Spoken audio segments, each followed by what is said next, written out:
Chapter 41. Her words made Gong Yimo feel a little annoyed. Looking at the Empress's expectant eyes, she slightly pursed her lips. In her previous life, what she did for Gong Che was no less than what she did for Gong Dai in this life, but how did he repay her? But when she thought about how she discovered Gong Che's secret a few days ago, and how Gong Che did not kill her in the end, Gong Yimo's heart was somewhat unbearable. Thinking of this, she suddenly smiled. I said, I will help you. Hearing this, the Empress's eyes lit up. I also promise you that I will do my best to protect Brother Crown Prince and the Liu family, but your father, forgive me for not being able to help. She said it very straightforwardly. After all, this matter was their fault, and it was impossible for there not to be a scapegoat. And with her understanding of the Emperor, this was the limit of what she could do. Thinking of her father who occasionally had white hair, the Empress fiercely gritted her teeth. She knew that this was not the time to hesitate. With tears in her eyes, she fiercely said, yes. Also, Gong Yimo saw that her gaze gradually fell elsewhere. This time, I will help you, but it is very likely that I will also lose my life, so no matter whether it succeeds or not, as long as you are alive, you have to promise me one thing. I won't mention it now, but in the future, I will ask you to do one thing. Of course, it will not harm your and Gong Che's interests. Do you agree? I agree. Good. Although she was very clear that this time, it would not bode well for her, but once she made the decision, her heart was still somewhat heroic. Challenging the imperial power. This kind of thing, she had not done for a long time. The debate in the main hall had already reached its climax. Gong Che's confession was of no use, and was quickly drowned in the crowd's saliva. Your Majesty, since the Crown Prince believes that this matter was caused by him, he is willing to bear the responsibility. Your Majesty, please dismiss the Crown Prince and set up another East Palace. After he finished speaking, the crowd echoed. The Emperor felt a big headache. These people were forcing him to dismiss the Empress and abandon the son. Gong Che knelt beside the right Prime Minister, and the right Prime Minister kept kowtowing and begging for mercy. He raised his head and lamented, Your Majesty is wise. This matter has nothing to do with the Crown Prince and the Empress. This sinner has been bewitched by others and has been possessed. This sinner is a sinner. At this moment, Gong Che's face was ashen. Suotong's men had come prepared. He had been too naive. The other party's target had been him from the start. However, he could not abandon his grandfather and mother for the sake of his own status. The heavens really want to destroy my Liu family. Right Minister's sorrowful sigh rang in his ears. Gong Che seemed to have made some kind of decision. Looking at the Emperor, he slowly said, all of this happened because of me. I am willing to bear all of the blame. I beg Father to be lenient and let Mother and the Liu family go. As he spoke, he kowtowed heavily. He had already made up his mind to die.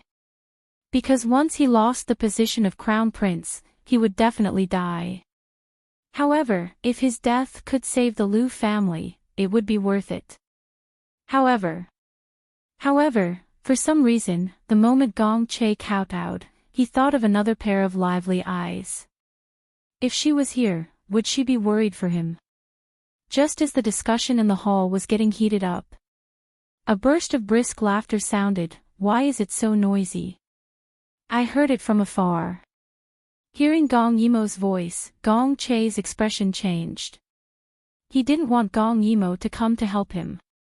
Because he was in deep trouble now, he would die if he approached.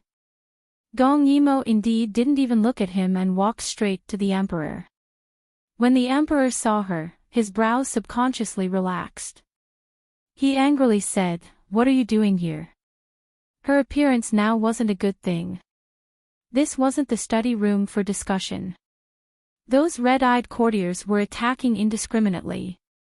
As expected, a minister from the Ministry of Rights said angrily, "Since ancient times, the harem can't interfere with politics. This isn't a place for the princess, please leave quickly." Gong Yimo narrowed her eyes at him and exclaimed, I remember you. During the last West Province court meeting, you said that you wanted to withdraw 50,000 troops from West Province. How is it? Does your face hurt now? She pointed at her face, her eyes cold. Women can't interfere with politics. What was the idea of the Jingxiu you came up with? Were you the ones who saved the people from fire and water? If it wasn't for this princess, you would have to withdraw your troops. When the borders were on fire, you would be sinners for all eternity. After receiving benefits from this princess, you want this princess to scram. Why didn't you say that when you came up with the idea? She was very rude with her rebuke, and all the courtiers in the hall glared at her. She wasn't afraid either. She raised her chin and glared back at them one by one. Emperor Gong sighed speechlessly. Don't make trouble. Gong Yimo hurriedly turned back and stuck out her tongue at the emperor. She said seriously, Imperial Father, this subject's son isn't making trouble. This subject's son is here for proper business. Oh. Emperor Gong knew that this daughter of his would definitely not shoot arrows without reason. What business? Gong Yimo leaned on the emperor's side, and when she heard that, her expression became furious. It's him. She pointed her finger at the kneeling Right Prime Minister. Right Prime Minister sobbed and closed his eyes. In the face of Gong Yimo's accusation, the originally dissatisfied courtiers all quieted down. Only Gong Che looked at her in disbelief, as if he didn't believe that she was also here to add insult to injury. Thinking of his earlier worry, he couldn't help but secretly laugh at his own stupidity. This imperial sister of his, she wouldn't wake up early if there were no benefits, right? She was doing this now to pave the way for 9th Imperial Brother's return in the future. How nice. Gong Che's gaze became colder as he looked at Gong Yimo. How nice, she could do this for 9th Imperial Brother, but completely disregarded the little bit of affection between them. Gong Yimo's scalp went numb from his gaze, but she didn't even look at him. She pouted and said to the emperor, this princess didn't expect that there would be such a black-hearted person in this world. Even the relief materials were so harsh. In the end, the matter was exposed and it implicated the crown prince. He's not worthy of the crown prince's closest relatives. Her words stunned everyone. The first to be alerted was the Right Prime Minister. He looked at Gong Yimo gratefully. He didn't expect that this princess was actually here to help him. The Right Prime Minister felt that something was wrong when he heard that. His main point was to overthrow the crown prince. If the crown prince was taken away by Gong Yimo, then what was the point of him jumping around? Princess's words are wrong. If it weren't for the crown prince and empress's protection, how could he have such great ability and ambition? Your Majesty, the crown prince is very suspicious in this matter and should be thoroughly investigated. Is that so? Gong Yimo snorted and turned to say to the emperor, Imperial Father, you know me. Other than eating and drinking, I don't know anything else. How could I know about the past custom of harshly demanding relief materials? 3 days ago, it was older brother Crown Prince who told me about this matter and told me to make early preparations. That was why I thought of the idea of splitting the troops into 3 groups. Older brother Crown Prince, in order to help me and contribute to the court, ordered people to escort me all the way to Shirley Pavilion. It can be seen that the Crown Prince didn't know. If he really was in cahoots with the Right Prime Minister, why would he remind me?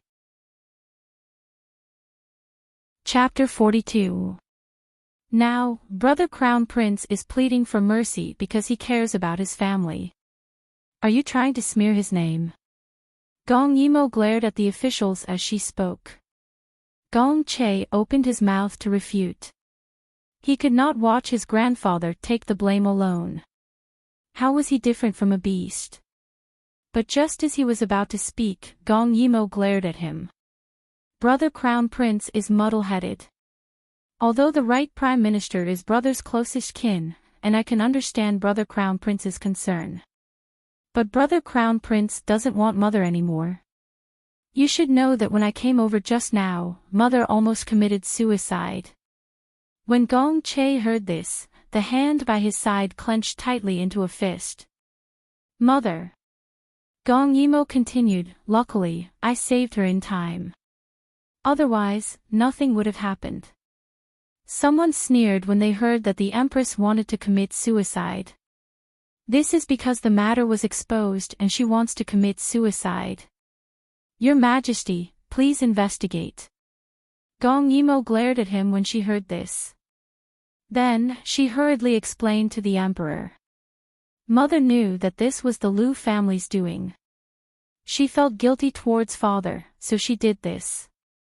She told me that she did not manage her family well. She has a heavy responsibility, but Brother Crown Prince did not do anything wrong. Father, please show mercy. After all, the Crown Prince reminded you and escorted you. Father, please don't blame a good person. Nonsense. Someone suddenly said angrily. This disaster relief cost more than 10 million. Even if the right Prime Minister did not have the ambition, he would still eat it. Gong Yimo's eyes were smiling, but a cold light flashed in them. This lord is right. This princess is also clear about this corruption. It's just the big fish eating the small fish. It's really interesting when I think about it. I heard that corruption of Shizhou's disaster relief materials is a common occurrence. Only the right Prime Minister took the biggest share. This princess does not believe that there is such a good thing. We must investigate thoroughly. Her words made the officials who were involved in corruption in Shizhou not dare to speak. The discussion hall quieted down. The Emperor listened to her long speech, but did not stop her immediately. This made her slightly relieved. She said earnestly to the Crown Prince. Big Brother Crown Prince, are you really going to take responsibility for this family that made a mistake? At this time, how could Gong Che not understand Gong Yimo's painstaking efforts? Seeing her argue with the crowd of scholars for his sake, Gong Che's heart warmed, but he still knelt there resolutely. Imperial sister, you don't have to say any more. Because of me, I am willing to resign from the position of Crown Prince. I hope that Imperial father will be lenient with the Liu clan. After saying that, he kowtowed deeply with determination. Gong Yimo was furious. Crown Prince Gage, aren't you afraid that mother will die from grief? She said the word die very forcefully. Gong Che understood what she meant. If he wasn't the Crown Prince, not only would his life be in danger, his mother wouldn't have it easy either. Sooner or later, she would die in the harem. But was he going to give up on his grandfather because of this? Gong Che looked at the side of the right minister's face that was covered in messy hair. He really couldn't bear it. Gong Yimo suddenly shouted angrily at the right minister, "It's all your fault. It's not enough that you harmed mother, now you want to harm big brother Crown Prince. Why don't you go and die?" Her words made the right minister feel blessed. He looked at Gong Yimo. The little girl in front of him had a serious expression. It was obvious that she would really do her best to help the Crown Prince. That was enough. The right minister's tears flowed down his face. He suddenly shouted, "Your Highness, grandfather has let you down." After saying that, he quickly got up and kowtowed on the dragon pillar. Blood flowed like a river. The scene was in an uproar. Gong Che was stunned. He raised his hand in a daze, but it was useless. He looked at his grandfather who was lying motionless on the ground, and then looked at Gong Yimo. His eyes were straight, with a trace of coldness and emptiness. "Your Majesty, the right minister, is dead." Chang Shi touched his body and said. There was a moment of dead silence in the main hall. Very quickly, someone dragged the body away. A person who had been in a high position for many years, who was always in the limelight, seemed to have died at this moment. When Gong Che heard that, his body went limp and sat on the ground. He had no way to recover from such a huge change of events. Mother wanted to commit suicide, and Gong Yimo forced his grandfather to commit suicide. Your Majesty. This person committed suicide to escape punishment. Could it be that he thought that with his death, the Liu family's sins would be absolved? The left minister suddenly stepped forward and sneered, "And Your Highness, the Crown Prince must be involved in this matter. Your Majesty, please investigate clearly. Today, he must destroy the Liu family." The Crown Prince was stunned. His grandfather, who used to encourage him to work hard, had died in front of him, and Gong Yimo had personally forced him to death. He felt like he was in hell. The battle in the imperial court was sometimes more tragic than the battlefield. Gong Yimo looked at Gong Che and sighed. The right minister has been executed. Let's not talk about the past crimes. Let's talk about this time. The Liu family did not succeed. If not for the Crown Prince's help, I would not have been able to see the opportunity. Hence, I think that the Crown Prince has already atoned for his crimes. Imperial Father, please let Brother Crown Prince off. The Emperor was originally rubbing his forehead. When he heard that, he looked at the despondent Crown Prince and spoke in a low voice.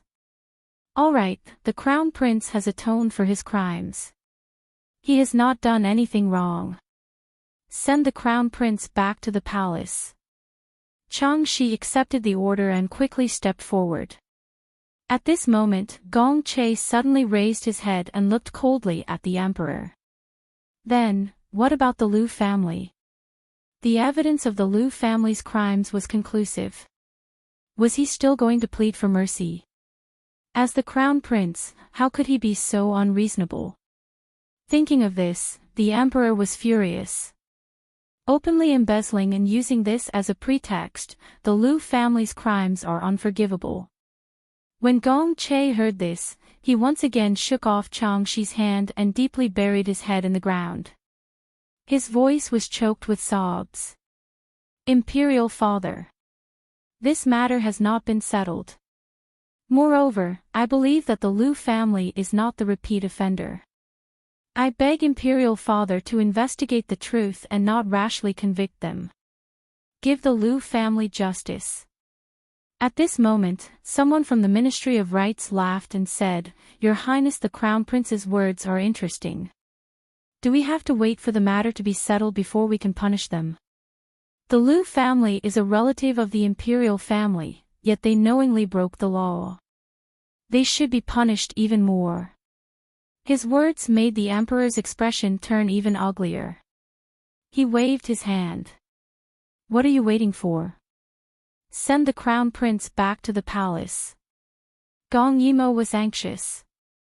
In her previous life, Gong Che, who had lost everything, lived such a hard life. Since she had already agreed to help him, she did not want him to make the same mistake in this life.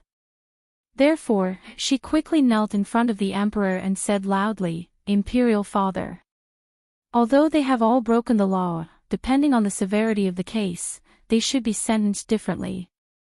Since the Liu family's scheme has failed and Prime Minister Liu has atoned for his crimes with his death, Imperial Father, please let the Liu family off this time.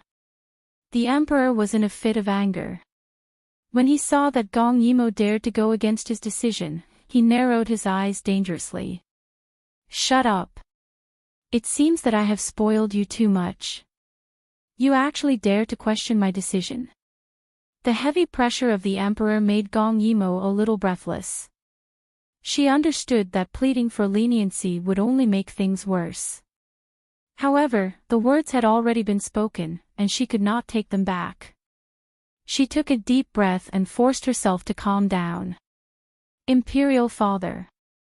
You often say that it is important to establish the country and to pacify the country, it is important to be humane. Why can't you give the Liu family a way out? Impudent. She had rebelled. She had really rebelled. She actually wanted to lecture him. The emperor was furious and said angrily, "What are you waiting for? Take the princess away. She is forbidden from entering Taiji Palace." Chapter 43. Immediately, someone came forward to take her away. Gong Yimo panicked and suddenly raised her head, her eyes calm and determined. Imperial Father. Aken wants to make a deal with Imperial Father. This is really strange. Gong Qing was so angry that he laughed and looked at her coldly. Tell me, what kind of deal can you make with me? Gong Yimo heard this and her thoughts turned as she looked at him with a burning gaze. Imperial Father, in these 2 years, Aken improved the technology of papermaking, printing, invented the method of water filtration, and promoted the underground pipeline. A few days ago, I even proposed a solution to solve the perennial drought in Shizhou. Aken believes that Aken has meritorious service. My service is to the country. When the emperor heard this, he sneered. So? Gong Yimo's heart turned cold from his stare, but she forced herself not to retreat. In the past, Imperial Father rewarded Aken a lot. Aken is willing to donate all of these to the construction of Shizhou. I also hope that Imperial Father can let Liu family off on account of Urchin's meritorious service to the country. This is really the biggest joke in the world. A woman wants him to reward her based on her service. The emperor laughed. Meritorious service. As a princess, it's your responsibility to contribute to the country. You want to use this service to exchange for Liu family survival. You're dreaming. I don't know what benefits Liu family promised you that you dare to disobey me again and again.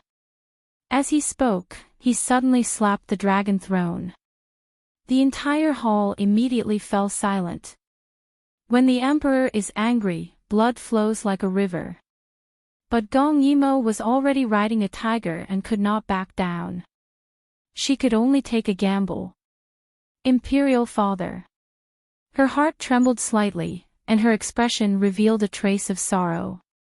Aken grew up in the cold palace. What I yearn for the most is family and friendship. She glanced at the absent-minded crown prince. Brother Crown Prince treats me very well, so it's only right for me to do so. Imperial Father, Aken doesn't want to see you being instigated by scoundrels to do irreparable things and hurt the relationship between father and son.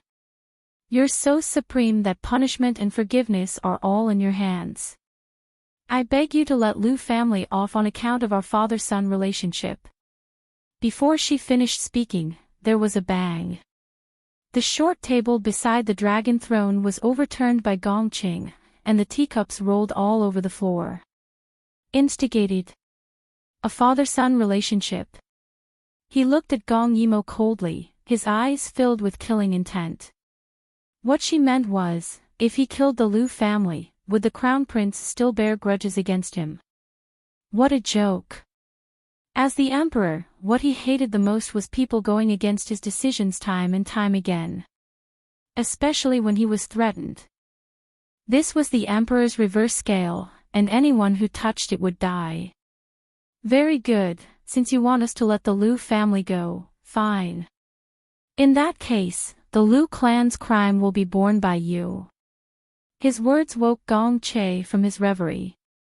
Imperial Father, you can't. But Gong Qing ignored all of them and stared straight at Gong Yimo. And Gong Yimo looked at him with an indifferent look, as if she was already prepared. The emperor was furious. Gong Yimo, heed my command. You disobeyed your superiors time and time again. As a woman, you interfered with the imperial court. Your crime is unforgivable. From today onwards, your title and position will be removed, and you will be demoted to a commoner. You may accept my command. The emperor's decree made everyone unable to believe it. Even Changshi couldn't bear to look at Gong Yimo. Only Gong Yimo sighed and deeply bowed her head to the ground. This humble girl accepts the command. Thank you for your grace. Her obedience made Gong Qing even angrier.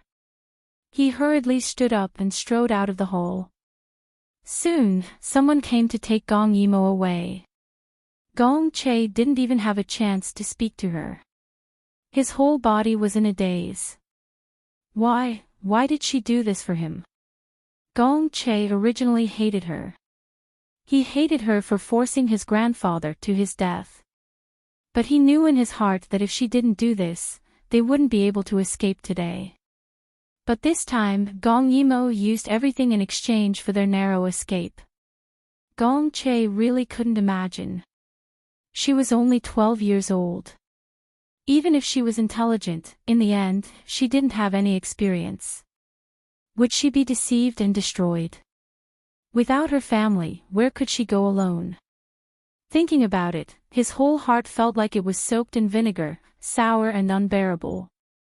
She did everything for him. At first, he doubted her.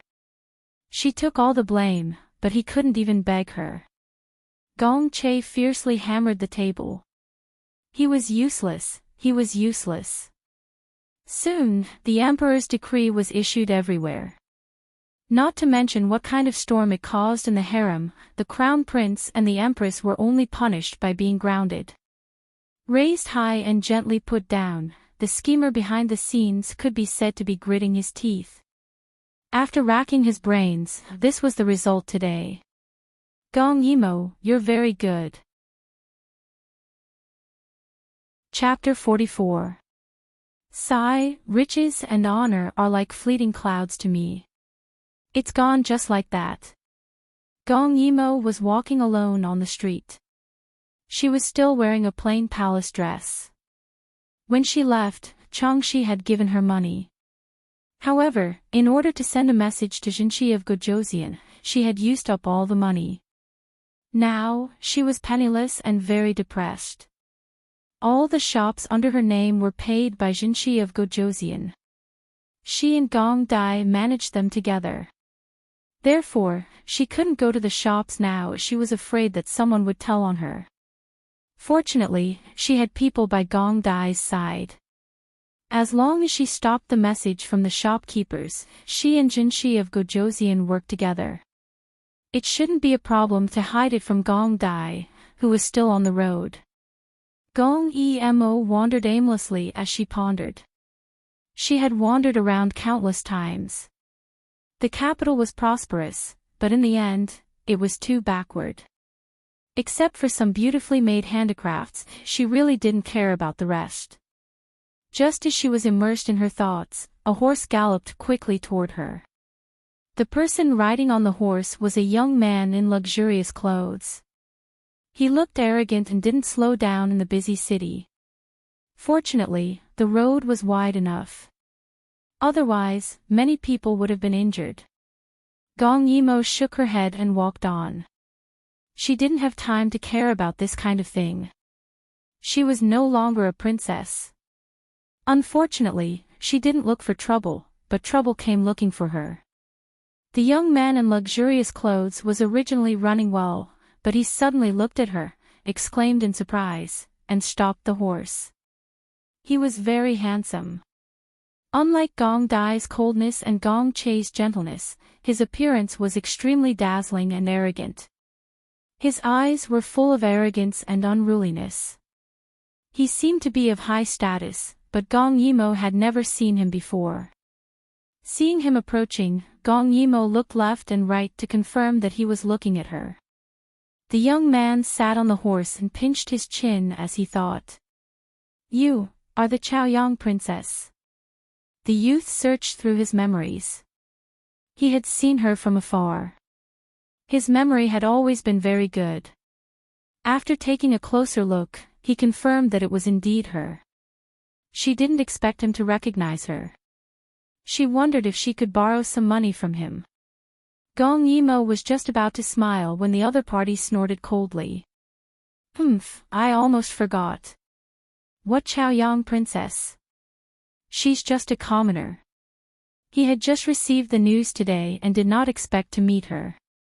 It seemed that it was fate. Gong Yimo's smile froze on her face. Fine, she thought too highly of herself. She would just leave. Stand there. Did I allow you to leave? When he mentioned the heir, Gong Yimo had some impression of him. In the Daiyu state, there was a king with a different surname, King Ping. It was said that his son was as beautiful as a pearl, but because of his bad temper, he rarely appeared at the palace banquets because he was afraid of offending people. Judging from his appearance, he was probably the son of King Ping. No wonder she had no impression of him before. Thinking of this, she looked sympathetically at the Shitzi. She still remembered that in her previous life, this Shitzi was killed by his stepmother when he was 18 years old. The truth was only revealed 10 years later. Seeing that he was not young anymore, she asked, "How old are you this year?" The young man was originally dissatisfied with her, but when he saw her turn around and ask such a question, he answered instinctively. 18. No. Why should I tell you? So he was dying. Gong Yimo shook her head regretfully. She did not want to argue with him anymore. She asked gently, "Is there anything you need from me, heir?" When she said this, the other party suddenly laughed angrily. "I just don't like the look of you." As he said this, his expression suddenly changed. He whipped the horsewhip in his hand at Gong Yimo. What the hell? Who did she offend? Gong Yimo quickly dodged. When the surrounding people saw that the noble was about to attack, they hid far away. Forget about watching the show, they wished that this had never happened. After dodging a few more times, Gong Yimo's temper was also affected by the other party's whip. Now that they were in the city and they were blocking the road, the city guards might arrive soon. Therefore, she rolled her eyes and grabbed the whip that the other party was whipping at her. She smiled evilly at him. "Since that's the case, don't blame me for being rude." She wrapped the end of the whip around her hand and pulled hard. The other party pulled back even harder.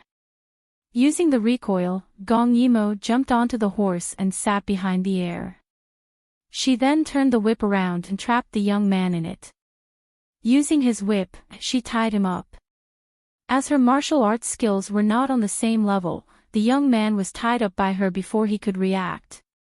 When had he ever suffered such humiliation in his life? His jade-like face turned red. "How dare you? What kind of freakishly strong woman was this?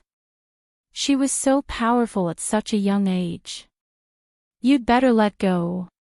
Otherwise, this heir will teach you a lesson." Gong Yimo sat behind him and chuckled, "Sure, you can try." After she finished speaking, she went around him to rein him in. So from an outsider's point of view, the originally fierce young man was tied to the horse by a young lady who was much younger than him.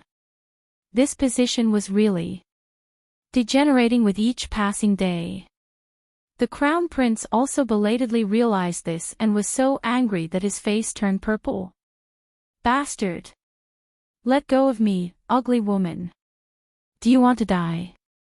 Although Gong Yimo was young, she was quite tall. At this moment, she waved the reins and the horse rushed out of the city like an arrow released from a bow.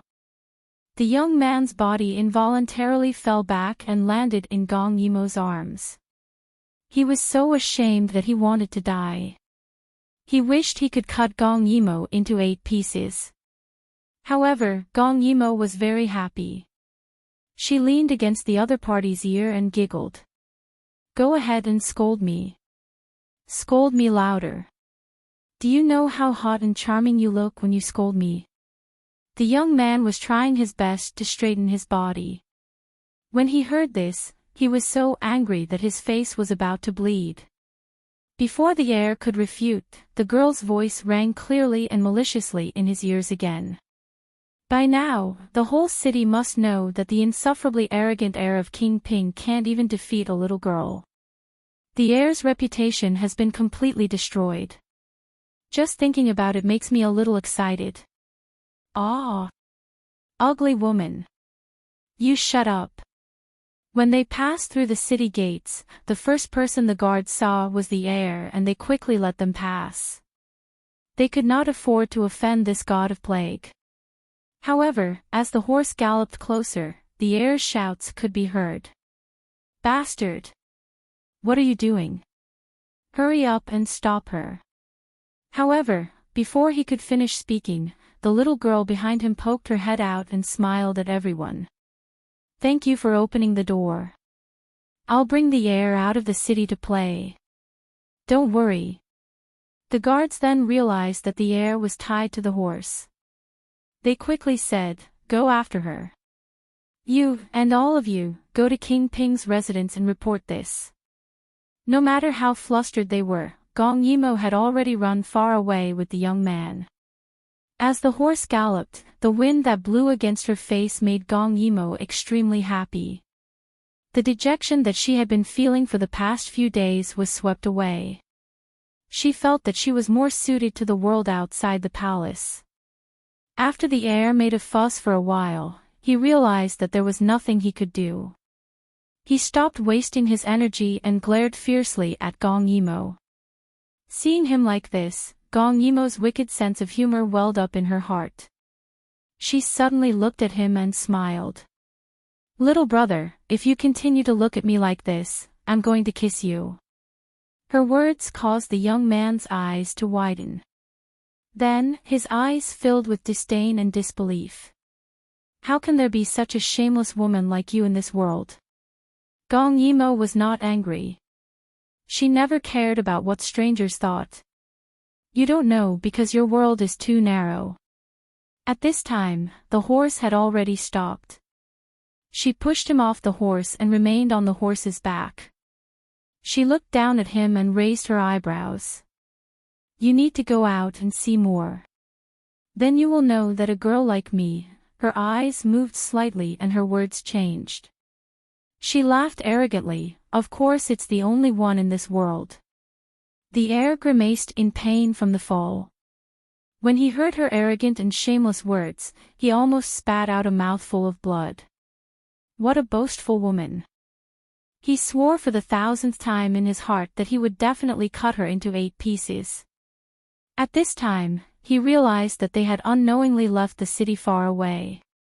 The surroundings were beautiful and they were by a river. Where the hell did they run to? What were the people guarding the city gates doing? Why hadn't they caught up yet? This place was deserted.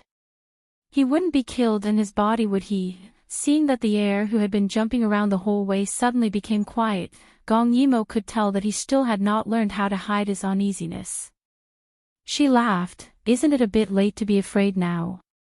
When the heir heard this, he immediately glared at her, who's afraid? Why would this heir be afraid?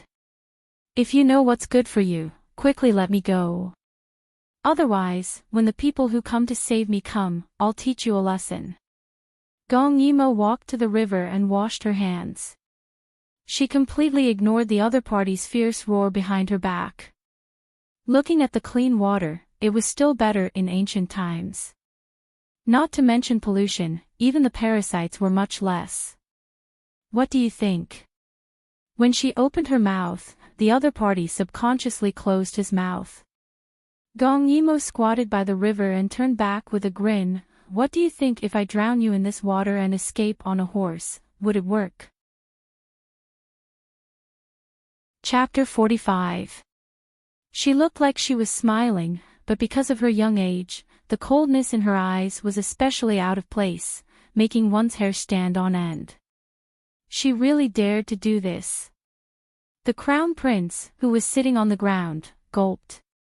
You dare. You probably don't know my reputation in the palace. Gong Yimo stood up and wiped the water off her hands. She looked at him leisurely. I started killing people when I was 7 years old. Do you think I wouldn't dare? She smiled, revealing her white teeth under the sunlight. She purposely released her malice, and a murderous aura spread around her. She loved to scare people like this. It was very interesting, wasn't it? The Crown Prince was terrified. The murderous aura of the other party was not something that someone like him would have. But even if he was terrified, his dignity as the Crown Prince made him raise his chin high, looking like he would rather die than submit. So what? If you kill me, you can just wait to escape to the ends of the world. Although he said that, his beautiful eyes were clearly sparkling. They were watery and evasive, making it hard for one to look away. Gong Yimo actually liked this kind of youthful youth the most. In the palace, she had always played this role. In fact, from her point of view, the other party's appearance was the most realistic youth. She walked over and squatted in front of him. The Crown Prince was stared at by her and shrunk his legs. He felt that he was too spineless, so he puffed out his chest, looking fearless. His eyes clearly said, "What are you looking at? Did I allow you to look?" Gong Yimo could not help but smile. She patted the other party's face. It felt good to the touch. Name. King Ping's son died early. Even if she had heard others mention his name, she had long forgotten it. It was better to confirm it. Why should I tell? His arrogant tone was silenced when he saw Gong Yimo pull out a dagger from nowhere. Gong Yimo played with the dagger in her hand. The gems and blade on the dagger dazzled the onlookers, making them feel frightened. Name. This prince. His cat eyes widened as his anger gradually subsided. He muttered, "Shen Yi. 10 nights. Very well, we clearly don't know each other well, so why did you attack me? I don't like you. Can't I?" Shen Ye's heart was filled with tears. Mother, her eyes were so scary. You don't like me? Gong Yimo pondered for a moment before stabbing the dagger into the ground. It was right next to his thigh, and it almost hit the wrong spot. Shen Yi reflexively wanted to get angry. But when he thought of the fact that they were in the middle of nowhere, what would he do if he angered the other party and got rid of his corpse? A wise man knew better than to fight when the odds were against him. He had to endure. He had to endure this ugly woman. Gong Yimo smiled and moved closer to him. Her small face moved closer as she giggled and said, "Then what do you dislike about me? Eyes? Nose? Mouth? As long as you say one, I'll kiss you. Tell me, isn't this game fun?" The child in front of her was so adorable that her auntie's heart began to stir. Shen Yi was speechless. What could he do when he encountered such a shameless and highly skilled person? It was better to be honest. He looked at Gong Yimo's face with resentment. She was clearly small and tender, but her eyes were mature and wise. Although she was saying hateful words, her bright red little mouth opened and closed. Actually, she didn't seem so annoying, especially when she was close. Her sweet scent strangely made people relax. She didn't seem as bad as she appeared. Gong Yimo pinched the tender flesh on his face. She wanted to do this from the beginning. It felt so good. Good child, you haven't answered my question. Ah, you bastard. Let go of me. Damn it, I'm going to chop off your hand. He took back his muddled words. This was clearly an annoying brat. No wonder the emperor didn't want her. However, Gong Yimo became more and more enthusiastic as she played with him. She even touched his face. The skin on his face was really good. He lived like a prince and didn't know how he took care of his skin. It felt so good that it made people want to take a bite. Shen Yi was completely defeated. He begged, "Great aunt, I'm convinced. I'll tell you everything. Can you let go?" He was dispirited like a defeated rooster. Why didn't anyone come to save him? He had to compromise. Why? Gong Yimo regretfully put down her hand. Then tell me. Why are you targeting me? Shen Shiyu's eyes were watery. He didn't dare to complain and could only stubbornly look at her. Gong Yimo almost couldn't hold back. Isn't it because you made little sister Su unhappy? His words made the originally smiling Gong Yimo's expression stiffen. Little sister Su. She slowly chewed on these words and slightly raised her eyebrows. The little sister Su you're talking about is the Jin Guoho's beloved daughter, Su Miaoan. What's your relationship with her? Speaking of this, Shen Shiyu's face suddenly turned red. She's my mother's younger sister's daughter. She's my cousin. Gong Yimo slightly narrowed her eyes. The relationship between cousins in ancient times was really good. I don't remember seeing her. This was the truth. Since her rebirth, she had always deliberately avoided Su Miaolan because she was afraid that when she saw her, she wouldn't be able to stop herself from doing something. So in these past few years, even though she had heard of this 14-year-old and was known as the capital's #1 beauty, she had never seen her. Shen Shiyi keenly sensed Gong Yimo's displeasure and his expression couldn't help but become careful. You haven't seen her, but last time, little sister Su spent an entire year embroidering a double-sided embroidery and gave it to the crown prince. You saw it. With one word, the crown prince gave it to you. After little sister Su found out, she was sad at home for more than a month. Did you know? The more he spoke, the more agitated he became. When he raised his head, he saw Gong Yimo's expression that was a mixture of sadness and joy, a mixture of mockery and resentment. In a flash, that expression blocked his following questions, making him unable to speak. She was clearly only 12 years old. How could there be such complicated emotions in her eyes? Shen Shiyi felt that for a second just now, he seemed to have seen his mother. When his mother was alive, she would often look at him with a gaze that he couldn't understand, just like the current Gong Yimo. At this time, Gong Yimo suddenly reached out and untied the whip on his body. Just as he was stunned, the other side took out something like a magic trick. Shen Shiyi looked at it and saw that it was the double-sided embroidery that little sister Su had embroidered.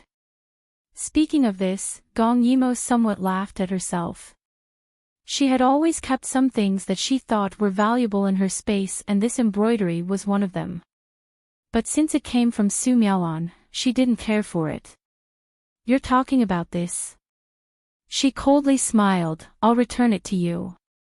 I hope you won't cause trouble for me in the future. Chapter 46. Shen Shiyi was confused by her sudden change in attitude. He wanted to ask, but when he saw the faint sense of loneliness on the other person, he couldn't bring himself to ask. Seeing that Gong Yimo wanted to leave, he asked without thinking, "Where are you going?" His words made Gong Yimo slightly confused. She still had to wait for Gong Dai to come back, but there was no place for her in the capital. Perhaps only when she was deep in thought would her small face show a sense of weakness. She was only 12 and had been chased out of the palace. What would she rely on to live?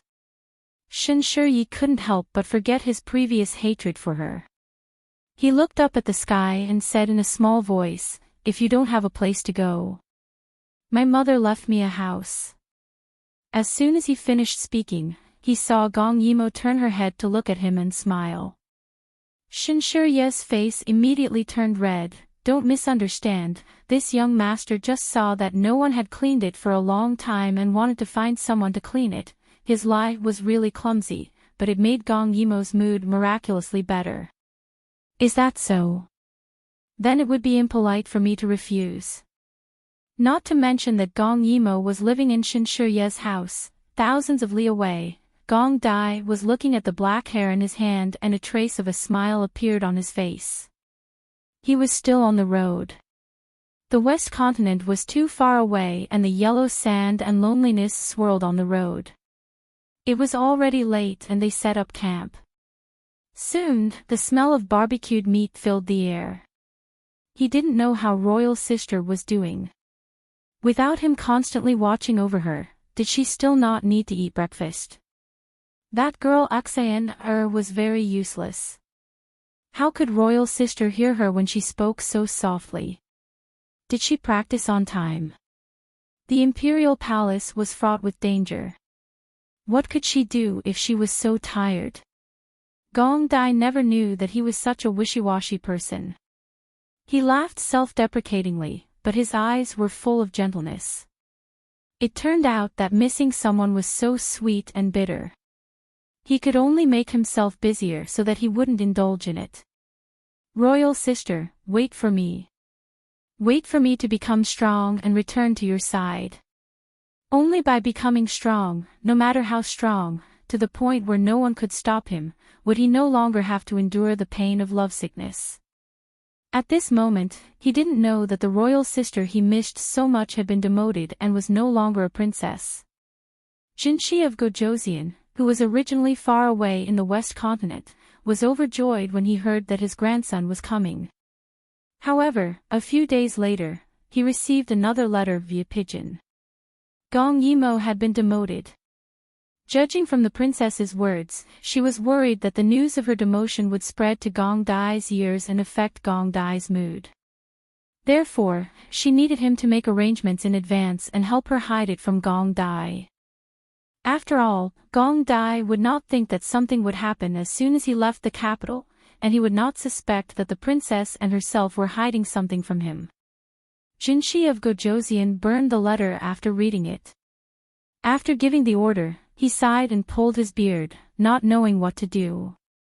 Jinshi of Gojoseon saw his sad face and asked, "Now that our grandson is coming back, why do you seem unhappy?" Jinshi of Gojoseon was tall and sturdy. Because he exercised all year round, he didn't look old. Instead, he was as strong as a bear.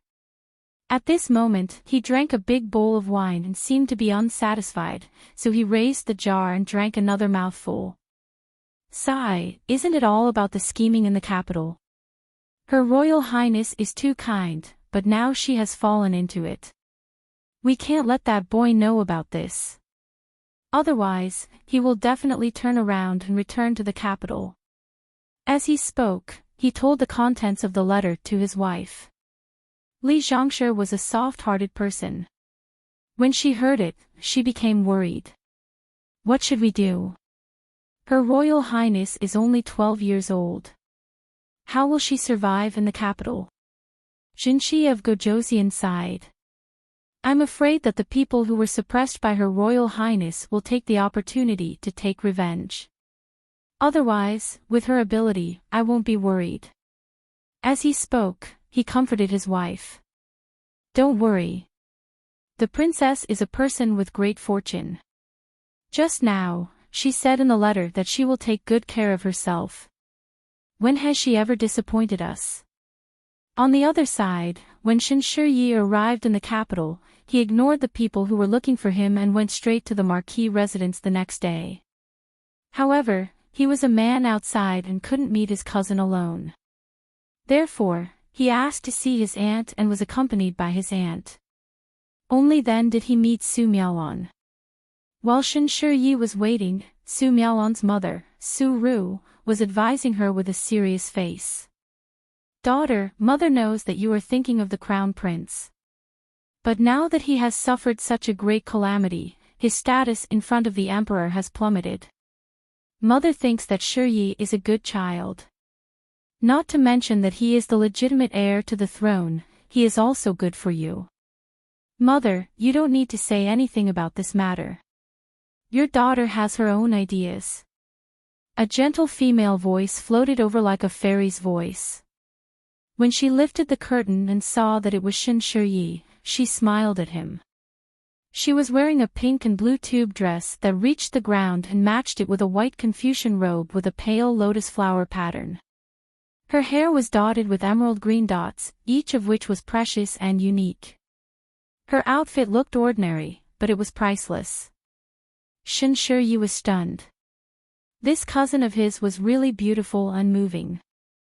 But in the next moment, he didn't know why, but when he saw his cousin's exquisite appearance, he couldn't help but think of another little girl who was 2 years younger than her. They were all at the age where they cared about their appearance. When he saw her yesterday, she was still wearing a plain palace dress. Her sleeves were tied up by herself, and her hair was unadorned. Her fine black hair was tied behind her head. Her every movement was a unique style of elegance. Her outfit was very simple, but it was inexplicably eye-catching. Originally, he didn't think so, but now, he felt that the little girl wasn't any worse than his cousin who had the #1 beauty in the capital. Su Miaolon only thought that he was stunned by her and sneered in her heart. But on the surface, she pretended to be pure and kind. Shin Gij, my mother said you were looking for me for an urgent matter. She was shy and didn't dare to look at him. If it was a man who had just awakened to love, he would probably think that he had won the favor of the #1 beauty in the capital and be complacent. For the first time, Shin Shi slightly frowned. If it was Gong Yimo, even if she was shy, she wouldn't have such a petty appearance. Then he was startled. Why did he keep thinking of that annoying person? Moreover, he actually thought that his cousin, who he had a good impression of, was petty. His brain must have been damaged. Shin Gij. Shin Shi's frequent absent-mindedness made Su Miaolon feel that something was wrong. Shin Shi reacted and slapped his forehead. I almost forgot. I came to give you something. Speaking of this, Su Miaolon was very curious. Because Shin Shi was rich, he would always find something that couldn't be seen normally and give it to her. Therefore, every time at the tea party, she would always be in the limelight. But she didn't expect that this time, he would take out something very familiar. Su Miaolon looked at it in a daze. Sure enough, it was the two-sided rich peony that she had personally embroidered. The peony was the king of flowers. At that time, she had given this very satisfied embroidery to the crown prince on his birthday in the name of her family. First, it could let her Gij see her talent. Second, this thing was useless to the crown prince. With the crown prince's filial piety, this painting would definitely end up in the hands of the empress. It could be considered as leaving a good impression on her mother-in-law in advance. But she didn't expect the crown prince to give it to the Chaoyang princess. Thinking of this Chaoyang princess, she had once seen her from afar. That day, the weather was clear. She followed her mother into the palace to visit imperial concubine Long. On the official road, they met the princess sedan chair, so she hurriedly knelt to the side to let the princess pass first. She was so favored. The other concubines only dared to use small sedan chairs for 4 people in the palace. But because she said it was too stuffy, His Majesty specially gave her a large sedan chair with 16 people hanging on top. Coming from afar, it was like a floating muslin pavilion, luxurious and unparalleled. On the head was a golden-colored glass lid, dazzling people's eyes under the sunlight. And the 4 sides of the veil were covered with overlapping layers of silk, decorated with pearls and precious stones, floating dreamily. It was said that this sedan chair was made by the Ministry of Works in 4 months. Sitting on it, one wouldn't feel stuffy or bumpy at all. It was really a supreme honor. Su Miaolon knelt, feeling unreconciled in her heart. They were both women, but why was she so high and mighty, while she, the #1 beauty in the capital, could only kneel on the ground like weeds to make way for her? She didn't even look at her. Then she thought of how the crown prince, whom she adored, was also very special to her. So much so that when she said she liked him, the crown prince gave her the embroidery he had been working on for a year. That unreconciled feeling became stronger and stronger. So much so that when the sedan chair passed by, Su Miaolon couldn't help but raise her head to take a look. A gust of wind lifted the floating veil, and the dreamlike blue gently rose up like smoke, revealing the side profile of the person sleeping soundly in the palanquin. She saw it right in the face. The Chaoyang princess was only 11 years old, but the side of her face was so beautiful that it was too much and too little. With her eyes closed, she didn't look as arrogant and domineering as the rumors said. Instead, she was quiet and magnanimous. With one glance, people would know that she was the endlessly favored princess. Su Miaolon suddenly felt a sense of crisis. When this princess grew up, perhaps the title of the #1 beauty in the capital would no longer belong to her. Previously, when she learned that the princess was abolished, she was happy for a few days. She was still the pearl in the marquee palm, while the princess fell from the clouds into the mud. It was said that a fallen phoenix was inferior to a chicken. She didn't have to worry about her limelight being stolen anymore. Now, this embroidery was in her hands. Her eyes flashed, and she asked gently, "Brother Shin, didn't this embroidery fall into the hands of the Chaoyang princess? How come it's with you? You have seen the Chaoyang princess." She was secretly delighted. At that time, Shen Shiyi said that he would avenge her if he had the chance. Could it be that he stole this embroidery? Her heart was gloating, but her mouth was anxious. "Brother Shin, you didn't do anything to the princess, did you?" Chapter 47. Even if he wanted to hit her, he had to be able to win. Shen Shiyi's heart was filled with tears again, but he said, "Am I someone who hits women?" He raised his head arrogantly. "I got this embroidery from her. She was chased out of the palace and had no place to live. Coincidentally, I had a house, so I made a deal with her."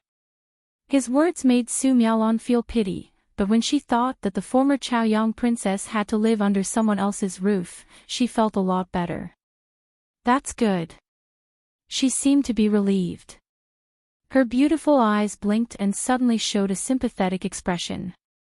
"The princess is so pitiful. She was chased out like this, and I've never heard of her having any friends.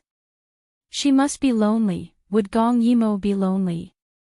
For some reason, Shen Shiyi suddenly remembered the lonely smile she had when she heard that he wanted to take her in. Su Miaolon didn't notice Shen Shiyi's abnormality and said softly, "Brother Shin, how about this? In a few days, I'll be holding a tea party at the villa. Why don't we invite her? Let her get to know more women in the capital. Maybe she can find a few friends." Although she said that, she sneered in her heart. Now that the emperor had stripped her of her title, there was no way she would be allowed to rise again. Those noble ladies in the capital couldn't wait to avoid her. It was good enough that they didn't hit her when she was down. But Shen Shiyi didn't think so much. Out of kindness, he felt that Gong Yimo, this ugly woman, should make more female friends. Women should be weak. How could she be more valiant than a man? After listening to Su Miaolon's suggestion, he nodded repeatedly. "Okay, leave it to me." Su Miaolon was afraid that it wouldn't be safe, so she said, "What if the princess is sad now and doesn't want to come?" Shen Shiyi waved his hand. "Don't worry. She won't let down your good intentions. Besides, who do you think I am? I'll tie her up even if I have to." He completely forgot that she was the one who pinched him and couldn't resist. Su Miaolon was relieved and said, "Brother Shin, you really know how to joke." At this moment, in the Crown Prince's Eastern Palace. "How is it? Any news?" As soon as the person came in, he was pulled back by Gong Che. At this moment, his expression was anxious and haggard, without the slightest trace of his usual calmness and gentleness. The eunuch was caught and did not know whether he should kneel or not. He could only say this with a sullen face. "There's no news.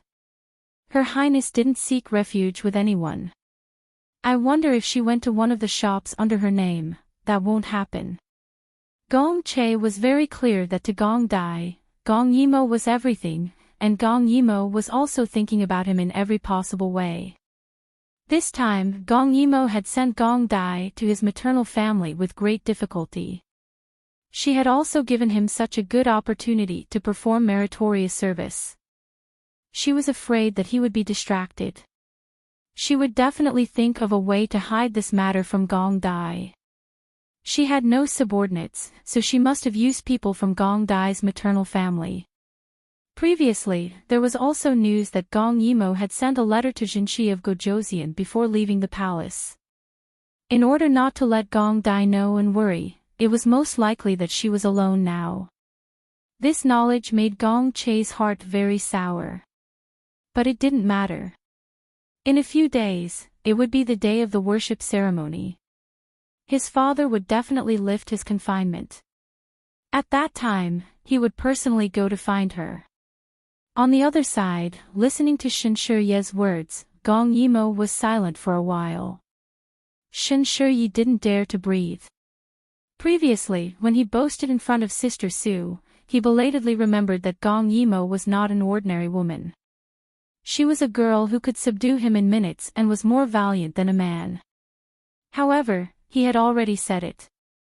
If he couldn't do it, how could he explain it to others? Therefore, at this time, he very obediently poured water and tea for Gong Yimo. Only the heavens knew that this was a treatment that even his father had never enjoyed. Gong Yimo inwardly laughed. She could imagine how much trouble would be waiting for her if she really went. With Su Miaolan's vengeful personality, the fact that she had unintentionally stolen her embroidery was enough to make her hate her. So why should she go and look for trouble? Did she think that life was too easy? At this time, Shen Shurye shook the teapot and found that there was no water. He couldn't help but become angry. Someone come. Are you all dead? How can the teapot run out of water? However, no one paid him any attention. Gong Yimo raised her head and lazily glanced at him. Don't shout. I told the servant who was originally on duty to go back and rest. I'm the only one here. You have to boil your own water. What, do you want me to boil some more water for you? Shen Shurye immediately became obedient. Looking at her full teacup, he dryly said, It's fine. I'm not too thirsty. Gong Yimo smiled, and a touch of gentleness appeared on her young face. Unlike some people who put on an act, her gentleness and indifference were already engraved in her bones, which was why people around her wanted to get close to her. Shen Shurye felt that the other party had a comfortable temperament, but he couldn't pinpoint what it was. Just as he was racking his brains, Gong Yimo had already gotten up. It's getting late. I want to rest. Also, I won't go to any tea party. If you feel that you can't explain it to her, just tell her that I'm sick. As she spoke, she pushed him out of the door. However, she knew that Su Miaolan wouldn't let the matter rest so easily. Sure enough, the next day, Gong Yimo thoughtlessly slept until noon when she was awakened by a knock on the door. She rubbed her hungry stomach and got up to open the door. In front of the door was a girl dressed as a maidservant. Seeing her open the door, the maidservant's eyes flashed with a trace of disdain that couldn't be ignored. However, she quickly adjusted her expression and squeezed out a smile. Miss, our miss invites you. Gong Yimo looked dispirited. I'm not going. As she spoke, she was about to close the door, but the maidservant hurriedly stopped her. She looked at her with a somewhat warning gaze. This miss is so rude. Our miss is kind and personally invited you. Don't refuse a toast only to be forced to drink a forfeit. Gong Yimo looked at her amusedly. Who is your miss? She slightly raised her chin and said in a strong tone, Our miss is Royal Prince Lu's only legitimate daughter. You're just a commoner, so it's better if you don't make our miss angry. So it was her. Gong Yimo remembered that a year ago, she was punished by the crown prince for offending her. Now, she was rushing to hit her when she was down. She didn't know how Su Miaolan managed to invite her. In that case, let me wash up first. Gong Yimo was still wearing the clothes she wore to practice martial arts last night. She looked very out of place and didn't conform to the rules. The maidservant sized her up and rolled her eyes. She said in a very malicious tone, "Miss, it's better if you go like this. Our miss has a bad temper if you wait for too long." She was pressuring her step by step, which really made Gong Yimo angry. After all, she had been in a high position for many years. She had an aura that others couldn't reach. It was this aura that made the arrogant maidservant in front of her panic. Seeing that the maidservant evaded and took a step back, Gong Yimo sneered. "In that case, you asked for it. Don't blame me." After speaking, she walked out in large strides. On the other side, Gong Dai was rushing on his horse. Along the way, because they had a large number of people, most bandits would take a detour. So they only met one group of people along the way. Under Gong Dai's bloody encirclement, more than 1,000 bandits either died or ran away. As for those who ran a bit slower, their throats were slit by Gong Dai's sword. This was the first time the impression of him being a killing god was clearly imprinted in everyone's hearts. Those people who were unconvinced by Gong Dai's young age also gradually gave up their thoughts. At noon, their group set up camp by the river. Bai Xing was someone that Gong Yimo specially assigned to Gong Dai. So Gong Dai trusted him very much and only ate the food that he handed over. Gong Dai looked into the distance. The further west they went, the more desolate it became. Many places were yellow soil and the plants were also very short. At this speed, we should arrive in less than half a month. When Gong Dai said this, his tone was very steady. Unlike Gong Yimo, who always treated him like a child, the people around Gong Dai knew that this master was mature and had a crafty way of thinking. Bai Xing replied absent-mindedly. In fact, ever since he received the first letter from the princess a few days ago, he had been very uneasy. In the past few days, he had secretly dealt with countless letters sent to Gongju from the capital. In the process of intercepting the letters, Bai Xing was even more alarmed by Gongju's methods. So, unknowingly, there were actually so many people who regarded Gong Dai as their master. Otherwise, why would there be so many people who reported to Gong Dai when the princess and Jinshi of Gojoseon worked together to conceal it? Looking at Gong Dai's somewhat young face, Bai Xing swallowed his saliva. This child in front of him was extremely intelligent, ruthless, and good at disguising himself. At this time, it was only because he was someone that the princess sent to him that Bai Xing blindly trusted him. But if one day, he found out that Bai Xing and Princess Jinshi of Gojoseon worked together to deceive him, who knew how he would deal with him, this was really a tough job. Bai Xing's head drooped. The more he thought about it, the more he felt that his future days would not be too good. But at this moment, Gong Dai was immersed in his own thoughts and did not notice that something was wrong with Bai Xing. Clenching the black hair in his hand, there was only one thought in his mind: royal sister, it won't be long before I become strong. Wait for me, wait for me. Chapter 48. Suburban Manor. This was the dowry manor of the Marquis's wife. In the future, it would also be Su Miaolon's dowry. On the hillside, flowers bloomed.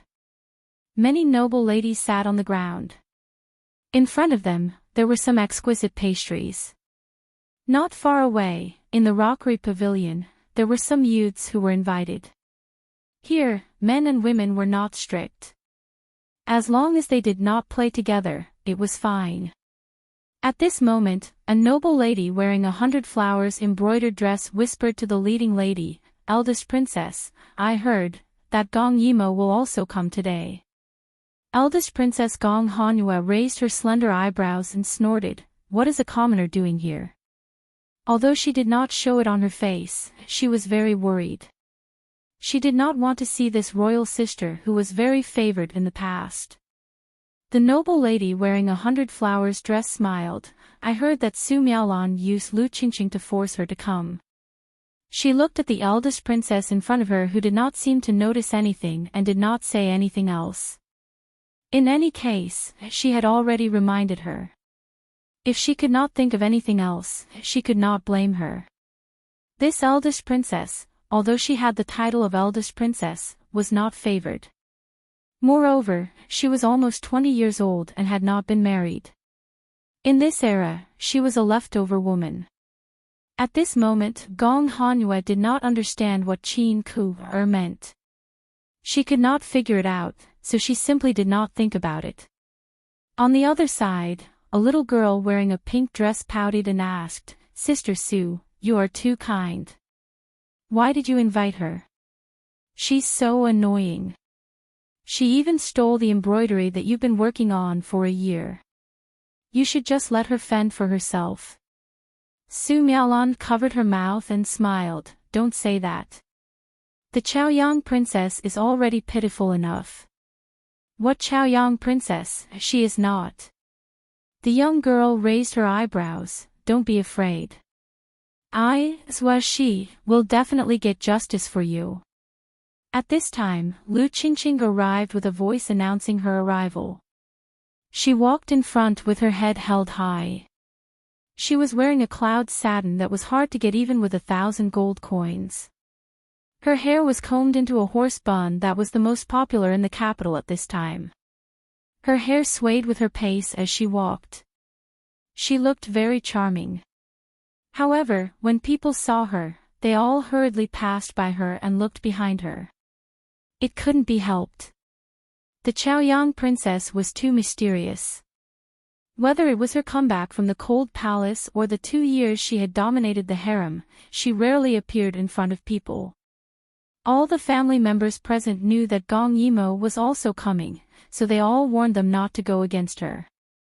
Therefore, these young and energetic girls all wanted to know who was so sacred that even after being demoted to a commoner, their family members were still so afraid. This scene caused Lu Qingqing to grit her teeth so hard that they almost broke. But then, she smiled. The person they were waiting for was blocked at the entrance, and she didn't know if he could come in. At this time, Gong Yimo was standing at the gate and being stopped, but she did not get angry. She only said one sentence, "I'll count to 3. If you don't let me in, I'll leave immediately." If it were other women, attending such a banquet was an honor, or women with ulterior motives would often need such a banquet to act as a go-between. However, Gong Yimo had nothing else to ask for. She didn't even care for the palace banquets held in the palace, let alone this kind of private banquet for a young girl. Her disdain didn't seem to be fake. When Lu Qingqing went in, she hinted that they should make things difficult for the girl in front of them. But if the girl didn't go in, would she be blamed? Someone quickly went to report to the host of the banquet. Su Miaolan originally wanted to watch the show, but if the girl didn't come in, what was there for her to watch?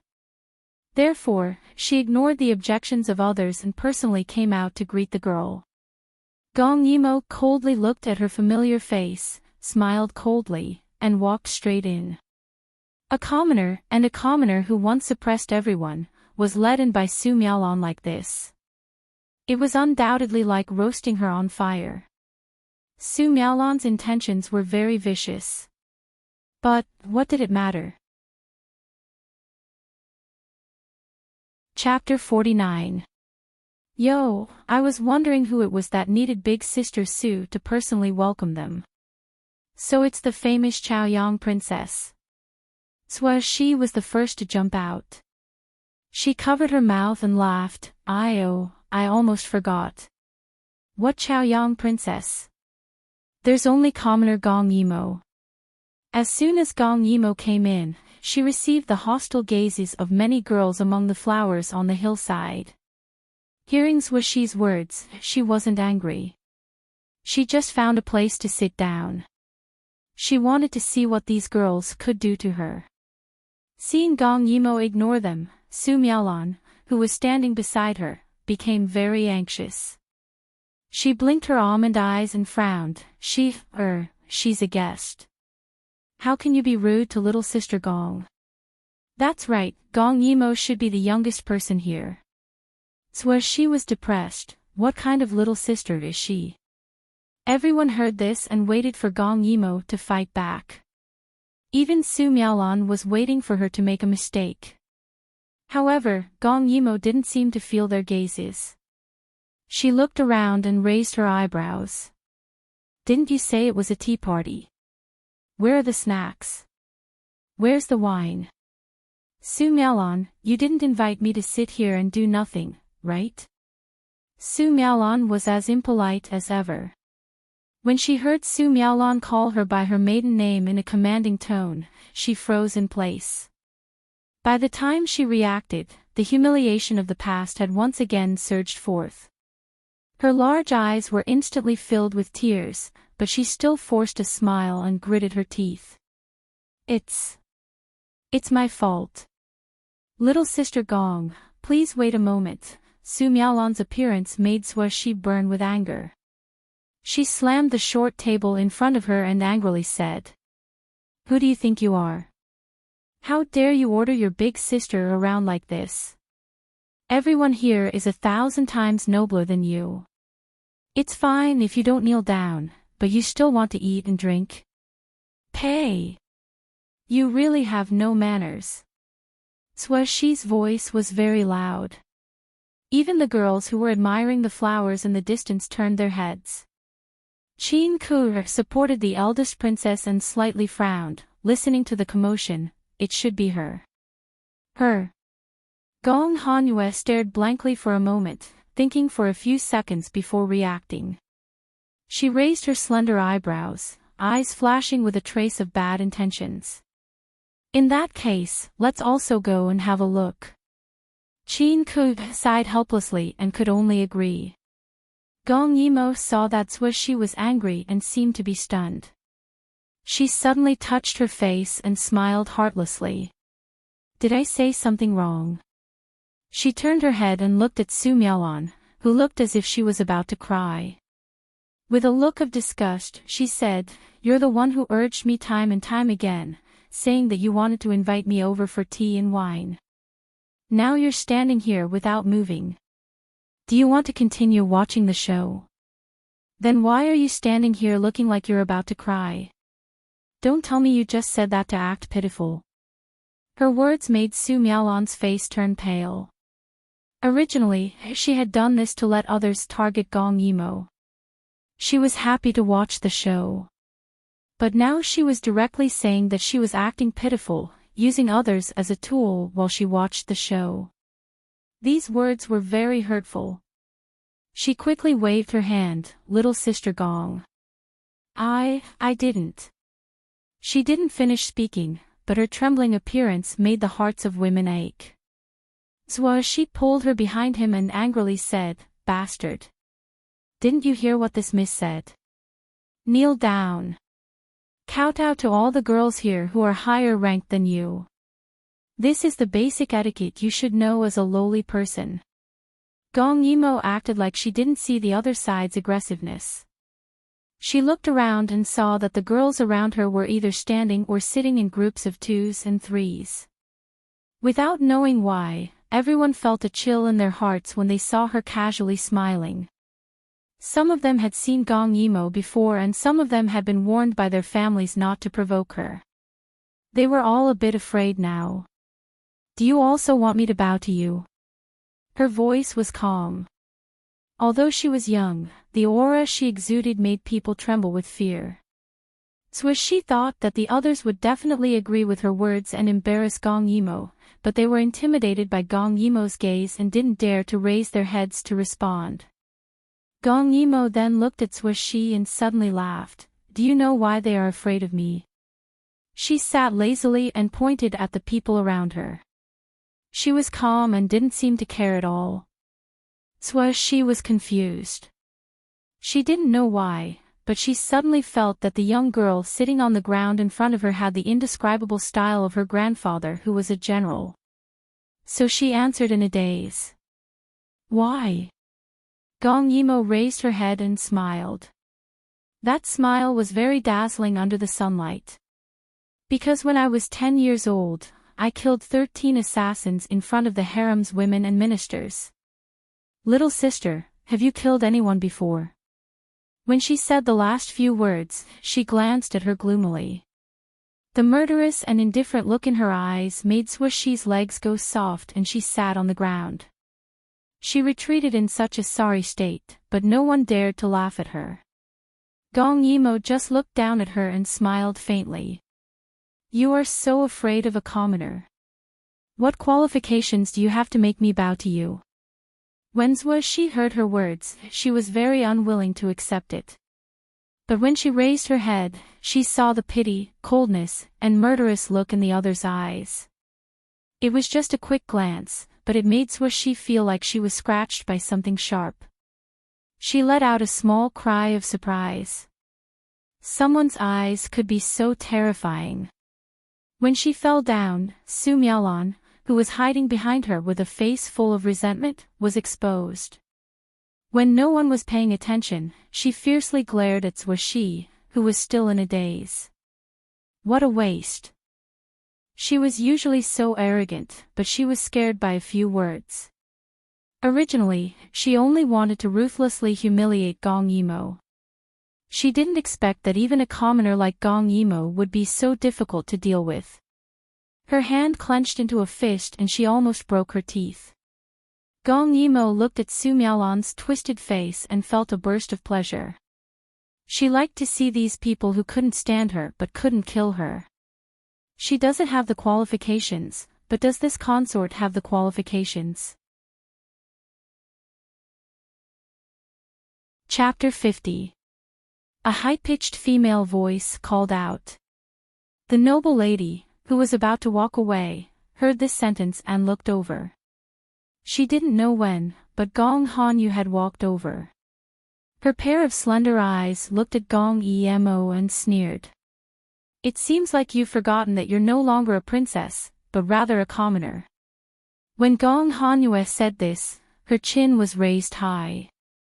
Her eyes were filled with excitement and pride, as if she had been waiting for this day for a long time.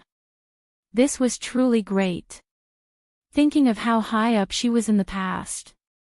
Now she could finally experience the feeling of crushing her. Thinking of this, Gong Hanyue's voice suddenly became sharp. What are you in a daze for?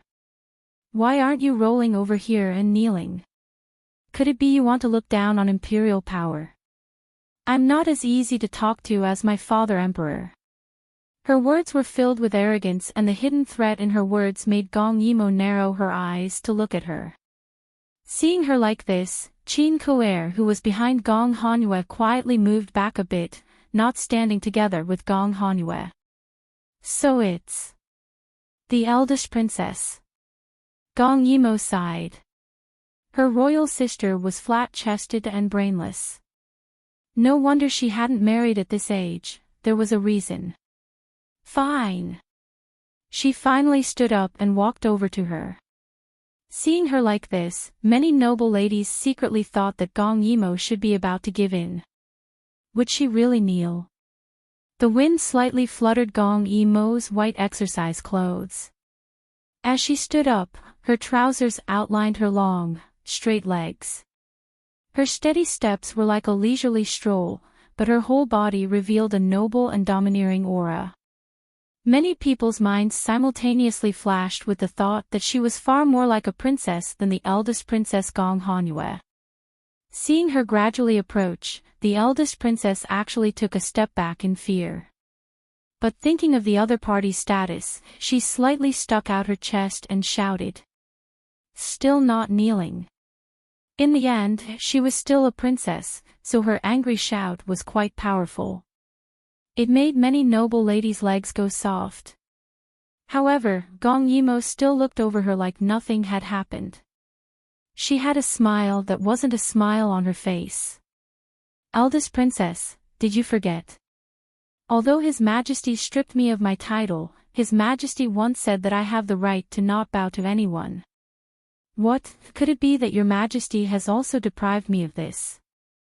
Her words made Gong Hanyue remember that when Gong Yimo met Imperial Father, she rarely saluted. Thinking of this, Gong Hanyue's teeth itched with jealousy. Really? But in front of this princess, you were at a disadvantage and spoke ill of her. This princess still has the right to punish you. Gong Yimo shrugged. Of course. Hearing her words, Gong Hanyue's eyes narrowed and flashed a trace of malice. If that's the case. Someone come. Gong Yimo is dressed strangely in front of so many people. This princess orders you to strip her of her clothes and throw her out. Her words made the surrounding women give a small cry of surprise. This kind of malice, if it really happened, would Gong Yimo still be able to show her face in the future? Gong Hanyu fiercely gave the order, but the 4 maids behind her did not dare move. Gong Yimo's prestige was still there and even His Majesty could not do anything to her. What, are you all deaf? Strip her clothes for me. Quickly go. Seeing that they still did not move, Gong Hanyu seemed like she had been greatly humiliated. She screamed and screamed like a madwoman. She forcefully kicked the maids while fiercely glaring at Gong Yimo. The jealousy in her eyes was almost tangible. Why did Gong Yimo have everything? Imperial Father pampered her, the Crown Prince pampered her, she was beautiful and arrogant, so everyone was afraid of her. Since it was like this, she would strip her clothes and throw her out, making her lose all face. She would never be able to stand up again. Seeing that the eldest princess was angry, the people following her did not dare disobey. The 4 maids slowly came forward. Seeing Gong Yimo's expression, they could not bear it. Gong Yimo did not care at all. She looked over Gong Hanyu and narrowed her eyes as she said with a smile. Your Highness the eldest princess, not to mention your body being hollowed out by that boy toy, has he hollowed out your brain as well? Her words could be described as earth-shattering. Many of the noble girls felt like they were about to faint when they heard this.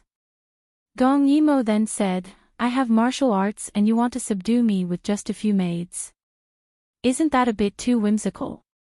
These arrogant words made everyone take in a cold breath. They wished they had never heard this before. This kind of royal secret, the more one knew, the faster they would die. Ah! Ah! Ah! You! Gong Hanyu felt a wave of anger rush into her head. Seeing her red eyes, the noble girls present all knelt down. They only hated Su Miaolan for being so meddlesome, causing them to be implicated. Gong Hanyu's finger was trembling as she pointed at Gong Yimo. She did not dare imagine that someone would directly say that she had a boy toy. How could she marry in the future? How hateful! How shameful! Someone come. Guards! Call the guards over. This princess wants to kill this woman. When the princess left the palace, she would always be followed by a group of guards. They had not come in yet, but when they heard the summons, they did not care about the number of women present and quickly ran in. The noble girls on the Flower Mountain all screamed and retreated.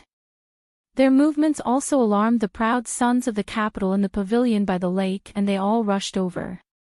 Seeing everyone scatter, there was only one girl, Gong Yimo, left on the Flower Mountain. Very quickly, a group of palace guards surrounded Gong Yimo. The precious flowers on the ground were ruthlessly trampled and the blades in their hands were all pointed at the young girl. What's going on? The son of the Ministry of Revenue, Li Ku, asked with a frown. Beside him, a panicked noble girl hid behind Li Ku as if she had found her backbone. It's the eldest princess, she wants to kill the Chaoyang princess. Chaoyang princess. Li Ku's eyes flashed with light. The fame of the Chaoyang princess had already spread throughout the capital. Different women were jealous of her and men admired her. At this time, the Chaoyang princess was in front of him, but unfortunately, she was surrounded by the black armored guards so he could not see anything. Gong Yimo stood there with a smile, admiring Gong Han Yu's crazy appearance. Eldest princess, do you know that if you do this, tomorrow the emperor will receive a letter impeaching you? When the time comes, the emperor will be angry. I'm afraid that none of your boy toys will be left alive. You shut up. You shut up. Gong Han Yu's expression was almost distorted. I don't have a boy toy, I don't. Is that so? Her faint ridicule deeply stung Gong Han Yu's eyes. Just like this, every time she looked at her with this kind of eyes, it was as if she was looking at a jumping clown. She simply did not put her existence in her eyes. What are you doing in a daze? Kill her. Hurry up and kill her. Chapter 51. Shen Shiyi heard the commotion and hurried over. Seeing Gong Yimo trapped, he reflexively wanted to save her, but he was stopped by Su Miaolan. Brother Shen, don't go. Swords have no eyes. What if you get injured? Shen Shiyi was anxious. His jade face was filled with anger as he pushed Su Miaolan away. I want to see who dares to hurt me. Seeing him like this, Su Miaolan's eyes flashed with resentment. What was so good about Gong Yimo that her brother Crown Prince liked her? Even Shen Shiyi, who had only met her once, treated her differently. She really was a fox spirit. It would be best if she was killed by Gong Hanyue. It would be good if she died. Thinking like this, Su Miaolan did not allow Shen Shiyi to ruin the situation. Thus, she stopped him. Brother Shen, this is a matter of the royal family. How can we interfere? Just treat it as me begging you, don't go. She raised her teary eyes. She was as beautiful as jade, a rare beauty. Shen Shiyi took a deep look at her and suddenly felt a little bored. Why did he feel that Su Miaolan was different from the other sisters by his side? Thinking of this, he slowly pulled back his hand and strode over. The palace guard also had a serious expression as he gradually approached. Gong Hanyue's voice was filled with killing intent as the slanted blade flashed with a cold light. Originally, Gong Yimo was just standing there, but at this moment, she suddenly lowered her head. Her shoulders were trembling, which was very strange. Gong Hanyue carefully looked over and found that she was actually laughing. The laughter became louder and louder until it turned into laughter. She looked at Gong Hanyue with deep pity in her eyes. Eldest princess, you're still so stupid. Gong Hanyue's eyes were filled with anger. Her expression was fierce and her body was trembling, but she was choked speechless. If I was as stupid as you, I would definitely hide. It would be better than being used as a gun by others. Gong Yimo finished speaking in a low voice. Without waiting for Gong Hanyue to explode in anger, she took out something from her sleeve and slowly raised it. Everyone unconsciously looked over. Under the sunlight, they saw that on top of the shining gold medal, there were 4 large words written in flamboyant calligraphy. The guards turned pale with fright and all of them knelt down with a crash. That was as if I were here in person. Many people who had come to help looked at each other in dismay when they saw the guards who had been eyeing them covetously kneeling on the ground. All the guards were facing the direction where they were kneeling, and there was a proud and upright posture. Even if they did not speak, there was a sense of arrogance that looked down on the world. She was so calm and indifferent, without the slightest bit of fear. That's right. She was the Chaoyang princess, and the Chaoyang princess wasn't someone who would lose everything just because she lost her status. She was an extraordinary woman. And Gong Hanyue has not yet recovered from the unforeseen event in front of her eyes. Gong Yimo already took the gold medal and slowly walked in front of her. At this time, Gong Yimo was still young, but she was also as tall as Gong Hanyue. She smiled, took the gold medal and gently patted Gong Hanyue's twisted and stiff face. Her smile was very bad and evil. Royal sister, I actually want to tell you every time. For a person like you, the best life is to spend your life in the princess mansion with a male pet. Don't try to be a smart person and hit a nail on the head. Roll back. Every time that gold medal patted her face, Gong Hanyue felt a piercing chill and ridicule. She bitterly glared at Gong Yimo. Her heart was filled with monstrous anger and unwillingness. Why is Imperial Father so biased? Why? There was only one pair of this gold medal in the world. One was in the Emperor's waist, and the other was in Gong Yimo's hands. Even if she was demoted, she did not take it back. So what if she was demoted? At the same time, she felt a burst of despair. Imperial Father is so biased. Now that things have come to this, what awaits her is the Emperor's anger. Let's go. These few words could be said to be squeezed out from between clenched teeth. Gong Yimo did not stop them, so the guards quickly left just like they came. At this time, the originally blossoming hillside became a mess. And in this mess, only Gong Yimo stood there like a pine tree, proud and lonely. The white training clothes on her body fluttered in the wind. Her hair lightly fluttered, and her snow-white little face was serious and indifferent. Without the protection of the guards, all the people who rushed over were exposed in front of her. She seemed to have sensed something and looked up. Some people were born to stand at the commanding heights. It was obviously just a faint glance, but that natural momentum made everyone present feel heartfelt admiration, giving birth to a desire to kneel down. She was so high and unattainable. Shen Shiyi felt her gaze, but it only lightly fell on him for a moment before turning to look behind him. And behind him was Su Miaolan. Gong Yimo suddenly smiled. But this smile not only did not make people feel happy, it made people feel lonely and depressed. The entire hillside was silent, and only her voice echoed. Su Miaolan, didn't you insist on inviting me to the banquet? Where are the flowers? The dishes? The wine? When she asked this, Su Miaolan only felt that all her schemes were like clowns jumping around, unable to hide. Her entire body trembled, and she almost knelt in front of Gong Yimo. It's coming, it's coming. Hearing her say this, Gong Yimo smiled again, but this time, there was a trace of tiredness and loneliness in her smile. Is that so? That's good. Shen Shiyi couldn't bear to see her like this, and couldn't help but step forward. The scenery here is very good, this young master also wants to drink here. Gong Yimo couldn't help but look at the mess on the ground, and looked at him with a smile that wasn't a smile.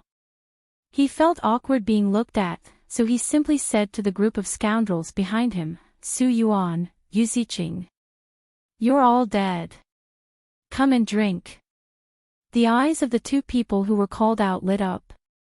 They didn't know why, but they actually felt that it was an honor to be able to drink with Gong Yimo. At this time, Li Ku also stepped forward and smiled gently. This place is big, you don't mind if I join in, right? Without waiting for Gong Yimo to answer, a little fatty came over. Me too, me too. I also want to eat and drink, the scenery on this hillside is still the best. Why didn't you say so earlier? You made me suffer the cold wind by the lake for the whole morning, and I didn't eat anything. Seeing so many youths volunteering to drink here, Gong Yimo was slightly moved. They saw that she had lost power, and couldn't bear to see her sitting alone and being made difficult by others, so they did this. Gong Yimo couldn't help but smile, and casually wave her hand. If that's the case, please. When she said this, everyone felt that it was a matter of course. Her calm attitude and magnanimity had subdued some of the noble ladies who had been hiding in their hearts. Perhaps a princess is a princess. No matter what she becomes, she's still a princess in her bones. It wasn't known who said this, but the noble ladies hiding behind the forest were all silent, and no one refuted. Chapter 52. After being frightened by Gong Yimo, Su Miaolon didn't dare to do anything else. Good wine and good food were sent to the hillside. Some of the frightened noble ladies took their leave in advance. In the entire manor, only the hillside was the most lively. Gong Yimo liked wine very much. The wine here was mellow, light, and had a long aftertaste, making people unconsciously intoxicated. In the past, when she was in the palace, she couldn't get drunk even if she wanted to. It was only now that Gong Ju was taken care of, and the Lu family was saved. After leaving the palace, she felt completely relaxed and began to drink. Most of the people here were famous nobles in the capital. Of course, there were also some spoiled second-generation officials who had nothing to do. They were usually very playful. Now that they saw Gong Yimo being so forthright at such a young age, the atmosphere became more and more lively. Originally, everyone was playing some games or chatting with Gong Yimo. She was so knowledgeable that no matter what they talked about, she always had a refreshing perspective on the topic. But when the moon rose to the top of the tree, she suddenly raised a wine jar with one hand and drank to her heart's content. That carefree and unrestrained attitude fascinated everyone. Perhaps some people didn't need to do anything and were naturally outstanding. She seemed to be in a bad mood, but at the same time, she was in an extremely good mood, so everyone present quieted down. Only the sound of the wine splashing could be heard, drenching her hair and clothes in an instant. Even her originally clear eyes were dyed with an intoxicating charm when she opened them again. Only today do I feel that only the princess can be considered alive. Someone in the crowd suddenly sighed. Gong Yimo grinned. You think I'm living a good life? At this time, the others were also slightly drunk. The son of the assistant minister of the Ministry of Justice, Yu Ziqing, smiled and said, although you don't have the position of princess, seeing the princess so carefree and unrestrained, as if you can live freely under any circumstances, isn't that good? Don't call me princess, Gong Yimo pouted and waved her hand. Happy and carefree. Ah. I wanted to be happy and carefree from the beginning. Gong Yimo looked up at the sky, seemingly recalling the thoughts she had when she was in the cold palace a long time ago. At this time, the sky was already dark. Under the illumination of the torches, the starlight was very dim. However, her side profile was so beautiful that it was hard for people to take their eyes off her. Perhaps in life, we can't do as we please. Perhaps everyone lives for others. All the shackles on our bodies are put on layer by the people we care about. If those people don't exist, then we are truly free. She muttered to herself. She didn't know why, but the little fantasy she had at the beginning was infinitely magnified. Didn't she originally pursue a carefree life in Jianghu? Her words made everyone fall into deep thought. They never thought that a little girl who was only 12 years old would be able to say such a profound philosophy of life. Perhaps the imperial palace was a better way to train people. Shen Shiyi looked at Gong Yimo's yearning look and could not help but feel depressed. You're drunk. As soon as he finished speaking, Gong Yimo looked at him with a pair of sparkling eyes. I'm not drunk. Shen Shiyi got up irritably and said, I don't want to drink anymore. I want to go back. Some people were still a little reluctant, but Shen Shiyi's status was the highest among them. They did not dare to disobey the will of this little overlord. What about me? Gong Yimo pointed at herself in a very silly and cute manner. Under the light of the fire, her eyes were dull like an intoxicated little lamb. It made people want to protect her well. I'll take you home. Previously, they all knew that Gong Yimo was now staying in Shen Shiyi's courtyard. Although Shen Shiyi was a person who committed outrages, he was very loyal. Therefore, when he sent her away, the others were very relieved. Unknowingly, after drinking wine, they and Gong Yimo directly developed a wonderful friendship. It was different from the relationship between men and women, but they appreciated each other more. The gate was already locked, but who was Shinshiryi? He knocked on the gate and opened it, supporting Gong Emo as they walked in. Even in the bustling city, the lack of entertainment in the capital was still very quiet at night. Except for the Red Willow Street, other places were quiet. There were only red lanterns in front of the door with surnames such as Li or Chin written on them. Solemn and cold. Gong Yimo leaned on Shinshirye's body. At this time, she felt that her mind was very clear, but her hands and feet did not listen to her. This feeling was really not good. Shinshirye did not know what was wrong with him. Why was he so protective of this girl that he had just met? Today, he even pushed away Su Miaolan, who he had a good impression of, for her. But at this time, smelling the warm wine on her body, Shinshirye suddenly felt that this feeling was not bad. In a daze, Gong Yimo asked. Shinshirye. What the hell, why are you called this? Your name is so strange. Her words stunned Shinshirye, and his memories uncontrollably flipped over. In this cold and cheerless street, some things that he had forgotten, for some reason, clearly flipped over. He could not help but look at the drunkard beside him and faintly smile. I'm asking you a question. Gong Yimo mumbled. Shinshirye looked at her appearance and could not help but touch her head. Perhaps it was because he talked too much after drinking, so right now, he really wanted to talk to this little girl who was snuggling up to him and talk about those old and rotten things. This name was given by my imperial mother. Oh. Gong Yimo's answer was very perfunctory, but Shinshirye really wanted to tell her. My imperial mother. She was also a strange woman. Shinshirye did not know why he used the word also, but when he said this, his eyes seemed to recall that woman with a fiery figure. As the legitimate daughter of the Jin country marquis, she should have been a moral model for women in the world, but she was born to disregard secular etiquette and was reckless and flamboyant. Because she was so special, there were many people who wanted to marry her. My imperial father was one of them, and he was extremely lucky to win her favor and became her husband.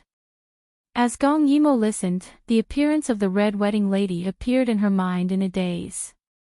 Every frown and smile was like a flaming pearl. Shinshirye's expression was originally melancholy, but when he said this, it gradually became miserable. But who knows? My imperial father had an ulterior motive. The real reason he wanted to marry my imperial mother was actually for my imperial mother's widowed sister, who is my imperial aunt. Because my imperial grandmother would rather die than marry my imperial aunt, he came up with this idea. Shinshirye's expression became extremely sarcastic. At first, it was fine because my imperial grandmother said that she would only recognize my imperial mother's child as her heir, so he was very perfunctory with my imperial mother a few times. Later, when my imperial mother became pregnant, he became unscrupulous.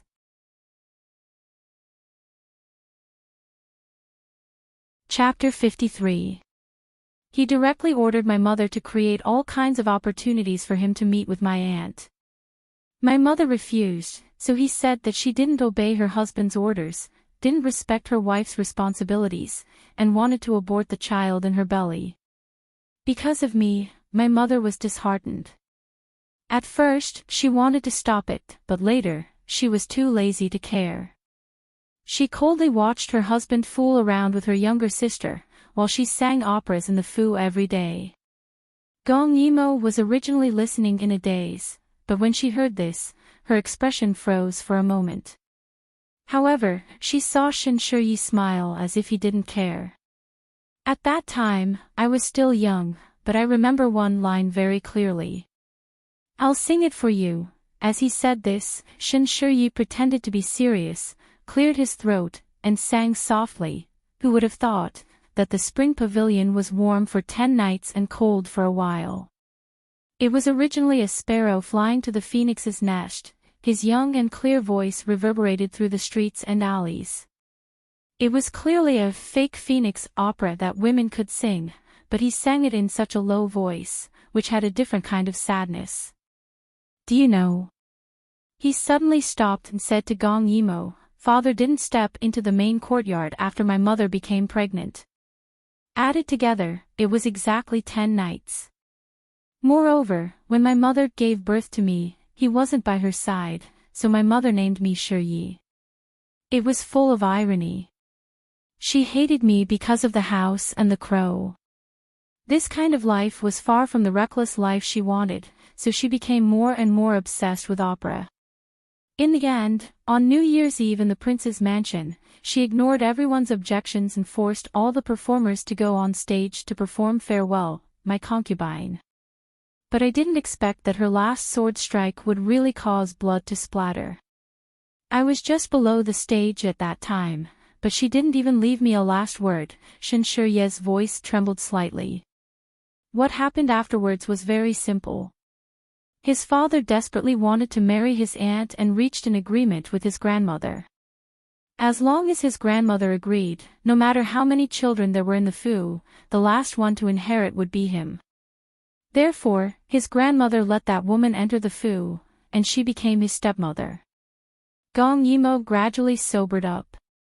She seemed to be able to imagine how that woman with heavy makeup would finish the last play alone on the stage. That kind of life, for a woman with lofty aspirations, was indeed too torturous. After all, she was a woman who grew up under the influence of feudalism. No matter how unconventional she was, she could not jump out of this pattern. Gong Yimo rubbed his swollen head as he sensed the deep sorrow emanating from the big boy beside him. Suddenly, he sneakily moved his face forward as he winked and smiled.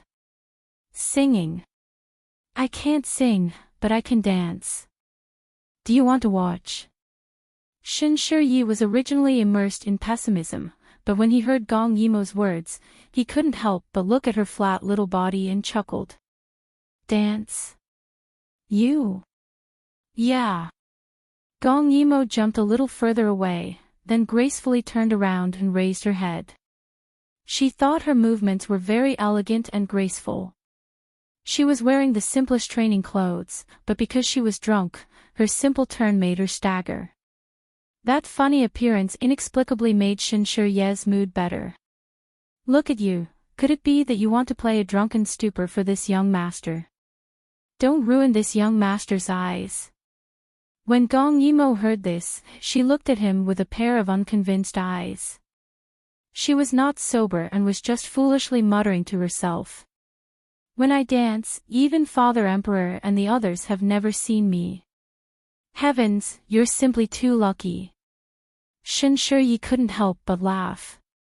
I've never seen such a boastful person. Fine, if you want to dance, then dance. If you don't dance well, this young master won't blame you at most. Hearing him say this, Gong Yimo smiled with satisfaction and took a step further away. At this time, they were standing on a spacious street. Beneath their feet were bluestone slabs, and on both sides were tightly closed shops. There was also the sound of a night watchman shouting from afar. And Yi was sitting on the stone steps in front of someone's door, looking at her. He wanted to enjoy this honor that even an emperor didn't have. Gong Yimo pulled open the hair band on her head and danced the most common sacrificial dance in this space-time, He Qing Tian. The evening wind lifted her long hair. She had lived like a princess in this life, so her black hair was soft and shiny. As her body spun, it fluttered and tangled together, disturbing people's hearts. Perhaps it was because she practiced martial arts, but she could easily perform those difficult movements. Or perhaps it was because she was drunk, but the originally elegant and dignified dance steps were performed with more confidence and freedom at this time. This was a group dance that Gong Yimo had seen during a sacrifice to the heavens. Because of the unique movements, she firmly remembered the mysterious and ancient style. But it was still very strenuous for her to imitate. Although she remembered most of the movements, there were still many places where she couldn't connect. She danced randomly in the blurry places, but she didn't care. The more she danced, the more she enjoyed herself. The sacrificial dance was originally sacred and without any beauty. But in Shinshirye's eyes, this was the most beautiful dance he had ever seen. There was no other dance that could compare. Gong Yimo danced energetically, but the alcohol got to her head, and her body became more and more uncontrollable. Finally, she turned around, but her left foot tripped over her right foot, and she fell straight forward. Shinshiryi almost reflexively rushed over to catch her, and hugged her tightly. The girl's body fragrance and warmth formed a clear consciousness in his mind for the first time. Gong Yimo raised her head, and the warm smell of alcohol blew on Shinshirye's face. He didn't dislike it, but said, "What a drunkard. Fortunately, you met this young master." Emo suddenly muttered a few words from the side. Shinshiryi. What? You have to be careful of your stepmother. Gong Yimo half leaned in his arms, her divine sense unclear. If one day, you encounter danger, no place to go, you can trust me. She said it vaguely, but Shinshiryi heard it clearly. His pair of bright eyes stared at her without blinking, but his heart was unprecedentedly warm. The world only saw the glory in front of others. Who knew that he couldn't trust anyone behind the scenes, and he was bitterly struggling. Only this little girl, who he had only known for a short time, wanted him to trust her in this kind of situation. Shinshirye's arrogant expression couldn't help but soften. He couldn't help but pinch Gong Yimo's tender little face.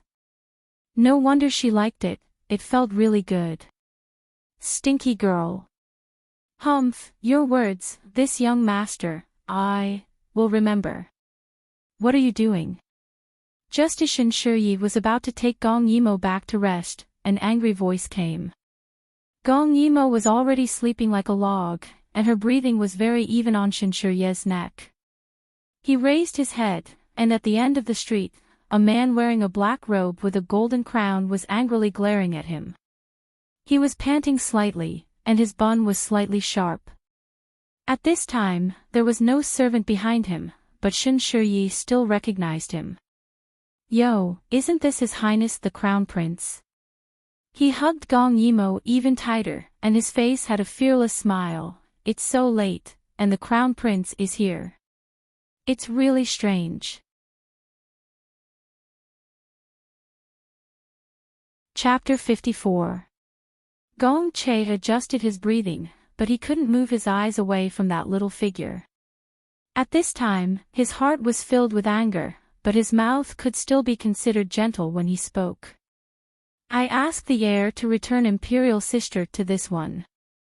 Shinshirye's fingers tightened. If I remember correctly, she no longer has any relationship with your highness.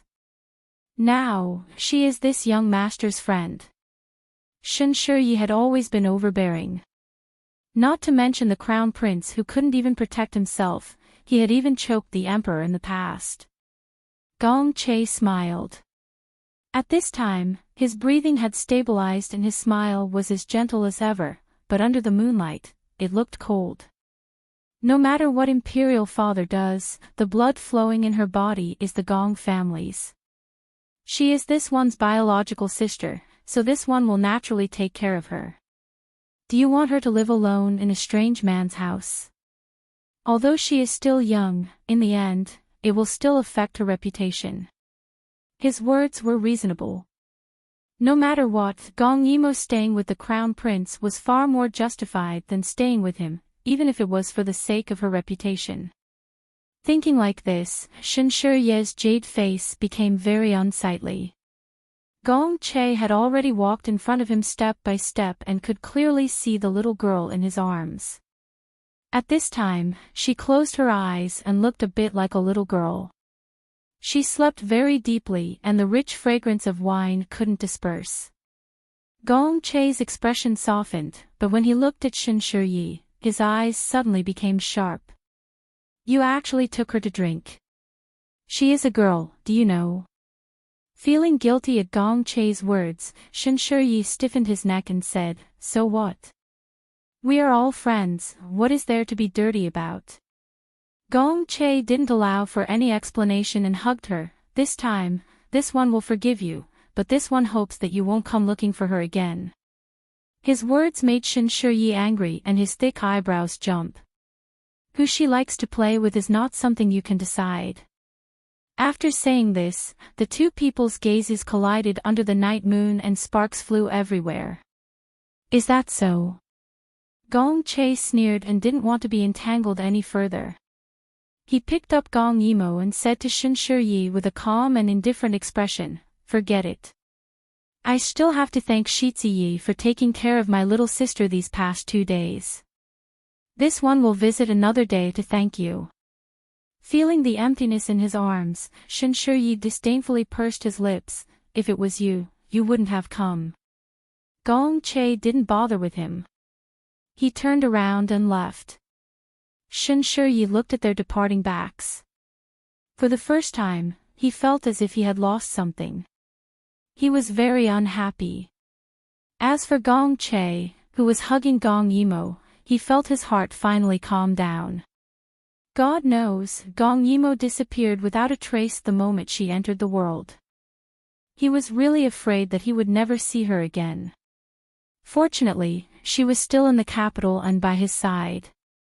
Today, he received news that she was invited to a private banquet at a manor in the suburbs.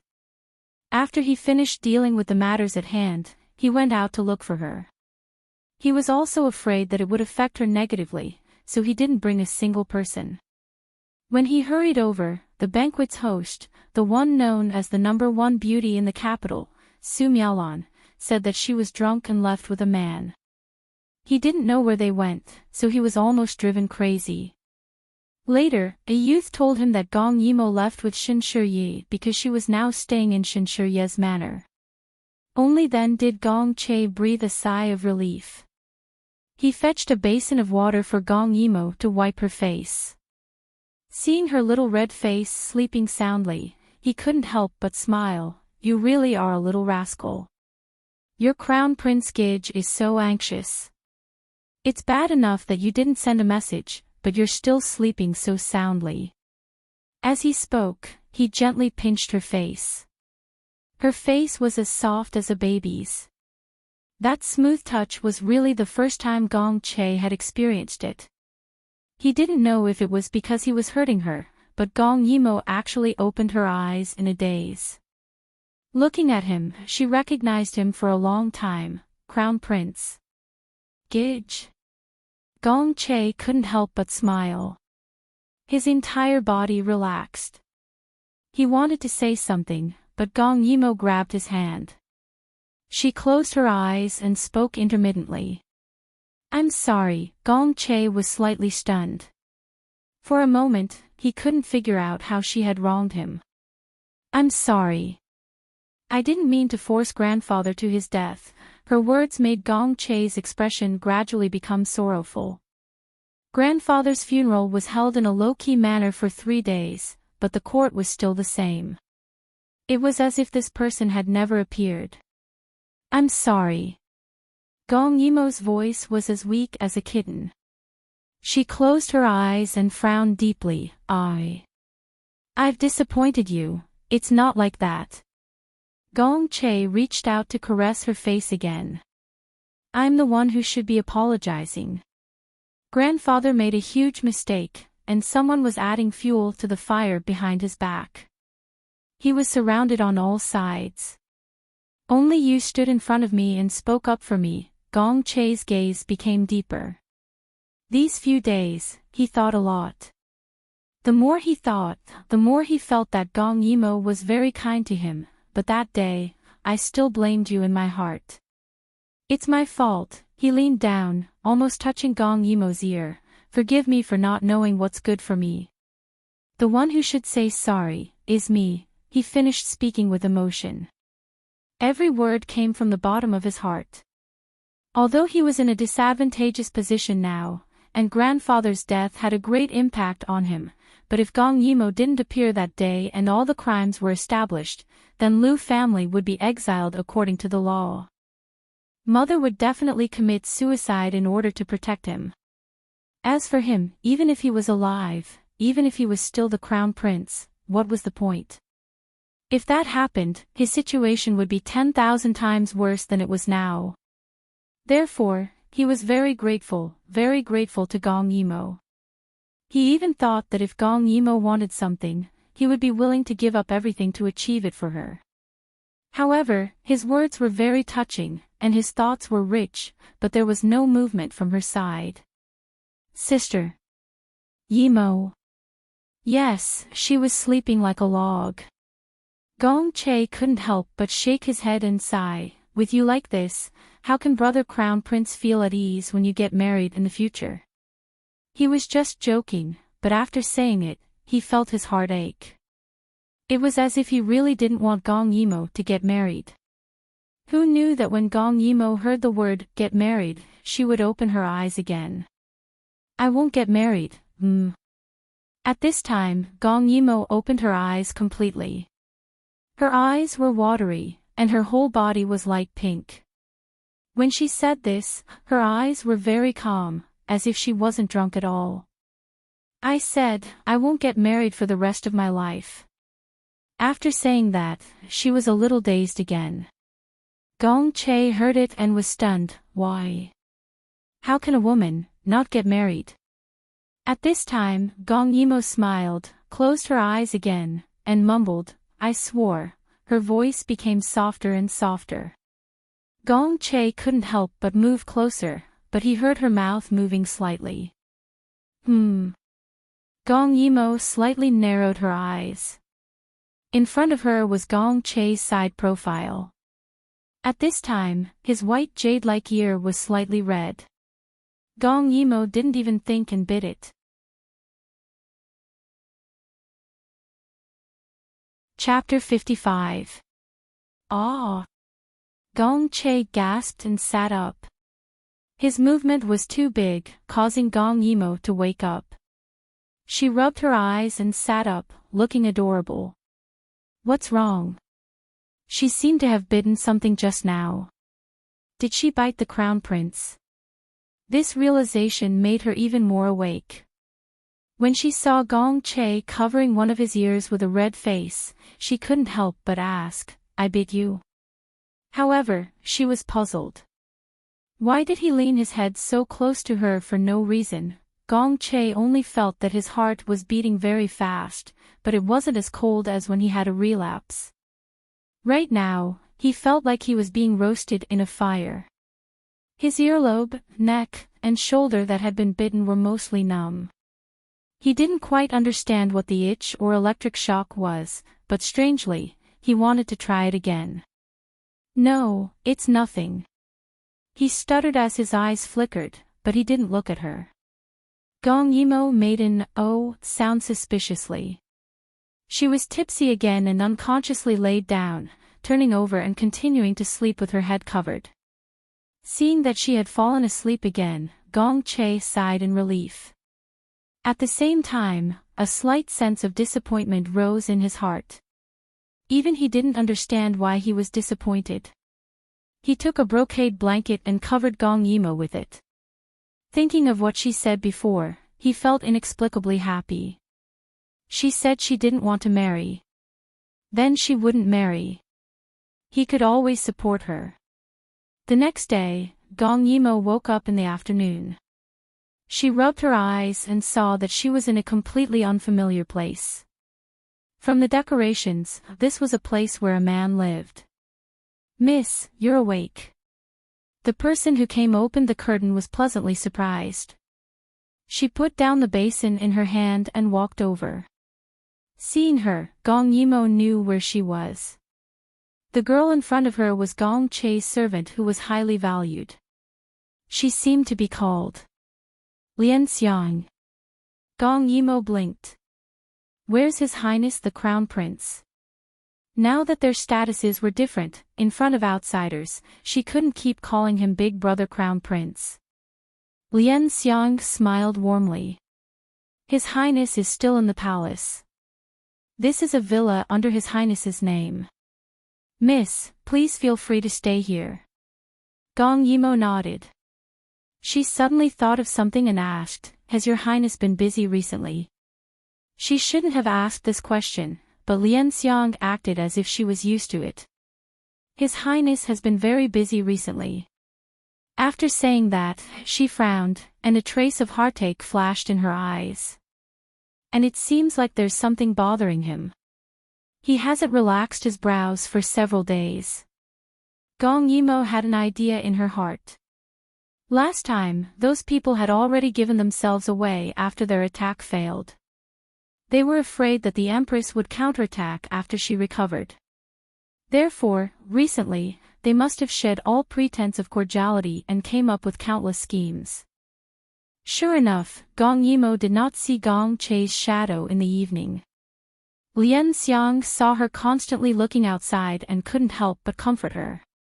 "Miss, there's no need to be too worried. Perhaps His Highness is busy with government affairs today, so he's staying in the Eastern Palace." Gong Yimo looked out the window. "I'm not worried about that. That's right, the Liu family is a large aristocratic family. Where is their fief in Dayu State?" Her sudden question made Lian Xiang feel a little strange. She thought for a moment. The Liu family's hereditary fief is in the area south of Yulo. The Liu family's ancestors are all enshrined in Yulo. Gong Yimo nodded, indicating that she understood. In her previous life, when she met Gong Chei, he already had nothing. Now that he had an external family, she could make good use of it. Gong Yimo originally wanted to wait for Gong Chei to return to eat together, but after waiting for a long time and not seeing him, she prepared to eat alone. At this moment, Lian Xiang hurried over. "Miss. Bad news. Her Highness the Empress has been accused of murdering the imperial heir. Now that there's conclusive evidence, she's awaiting punishment. And His Highness. His Highness is pleading for leniency in Zhaoyang Hall. Imperial Father." Gong Chei knelt in Zhaoyang Hall. In recent days, he had been dealt with one blow after another. First, it was his grandfather's accident. Now, it was his mother. The emperor sat high on the dragon throne and sneered. "What else do you have to say?" Gong Chei kowtowed deeply.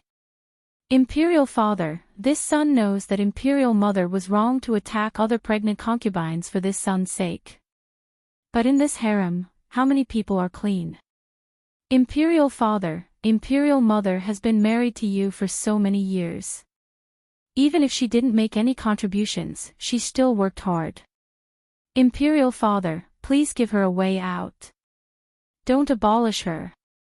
With the dragon crown on his head, Emperor Chong looked down at him coldly.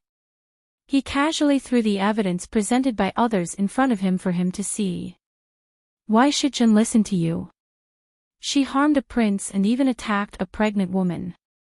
The Empress has lost her virtue as a woman. She has a heart as poisonous as a scorpion. Do you have any objections?" Gong Chei was very clear in his heart that under the joint attack of the other party and the fact that Imperial Mother had indeed made a mistake, there was no possibility of a comeback. But as a son, how could he sit by and do nothing?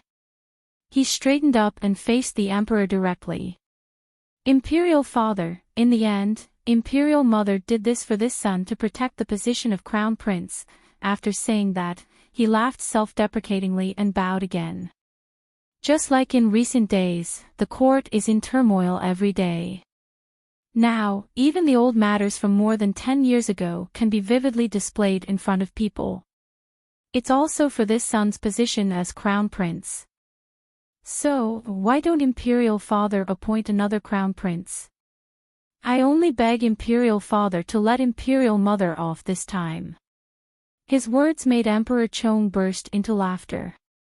Gong Chei was right. All of this was for the position of Crown Prince. And he had enough of this during this period of time. Those people who schemed all day long, if they could use their power to curry favor for the sake of the country and the people, then how could Dayu State not prosper? No need to say more. Emperor Chang's expression was cold as he made up his mind. The Empress has lost her virtue.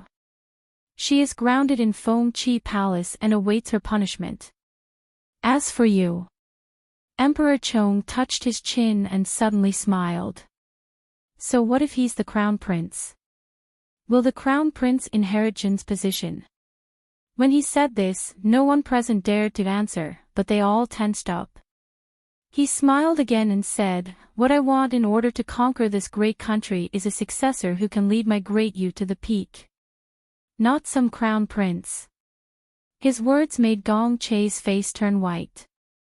A deep sense of humiliation and the feeling of being played almost knocked him down.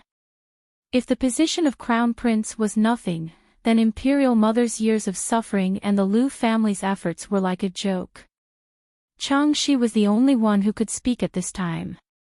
He frowned slightly. "Your Majesty, this is not appropriate. Appointing the crown prince is a rule since ancient times. If you say this, if the aristocratic families follow suit and don't distinguish between the young and the old, won't it be chaotic?" Emperor Chong snorted coldly. Appointing the crown prince is a mistake in an ordinary family. Even if it's wrong, it's just a mistake. But for the emperor, once he's wrong, it's a mistake that will affect the whole world. Emperor Chong seemed to have this idea long ago, but only now did he put it into practice. He frowned and said in a deep voice, "Jin wants to let those people know. Instead of playing tricks in front of Jin and killing each other, it's better to do something to gain the recognition of the world. Jin is not a pedantic person. Jin will give everyone a chance. If Jin's son can beat Jin, that will be the greatest blessing in Jin's life." After saying this, he looked at the pale Gong Che again and said, "You too. The throne is for the capable."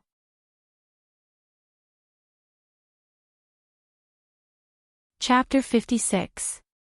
With that, the emperor left in a huff, not caring what kind of bloodshed his words would cause in the harem. After kneeling for a long time, Gong Che got up and left Xiaoyang Hall in a daze, heading for Feng Qi Palace. Along the way, he was in a trance, the corners of his mouth sunk, as if he had lost his soul. There was no trace of the gentleness of the past. His appearance made all the palace servants avoid him, not daring to appear in his sight. However, he didn't expect to hear cries outside the hall before he even stepped into Feng Qi Palace. He was shocked. She hurriedly ran in a few steps, only to see two palace maids pulling the disheveled empress. Obviously, the eunuch who announced the edict had already come. Empress Mother knew everything just now, so she was in so much pain that she wished she was dead. "Mother! What are you doing?" One of the palace maids saw Gong Che coming and hurriedly said with tears in her eyes, "Your Highness, you're here. Please persuade the Empress, she just wanted to kill herself by hitting the wall." "Crown Prince." Hearing these words, the Empress raised her head. Her hair was in a mess, but her eyes were bright and piercing. She laughed and said, "What crown prince? What's the use of a crown prince? Listen to the emperor, he said that anyone can be the emperor. What's the use of a crown prince? What's the use of her painstaking efforts all these years? What's the use of scheming? It can't compare to a word from the person in power. A word can put all of them into a situation of eternal damnation. It's like a joke." Her crazy appearance scared Gong Che. He quickly knelt in front of the Empress and said sadly, "Mother. Since there's a capable person to succeed the throne, why can't it be me? Imperial Mother, please believe me this once, Imperial Mother." "Believe you?" The Empress's narrow eyes gradually became watery, and her voice was sad and desperate. "My son, can't you see the reality? In terms of power, we can't compare to Lu Xianfei. In terms of wealth, we can't compare to Long Guifei. The Lu family is weak, so they can bully us like this. They can do whatever they want. My son, aw. In this kind of situation, mother isn't afraid that you don't have talent, but that you can't protect yourself even though you have talent. You're still an obstacle in their eyes that they want to get rid of. She cried as she spoke. So what if she was the Empress? She was just a woman. The status of a woman in the harem was determined by the rise and fall of the family or the favor of the dragon. Who could understand her helplessness and grief? The Empress' words were equivalent to a blow to Gong Chei's heart. Reality was cruel and cold-blooded. Couldn't he rely on himself? Could he not do it?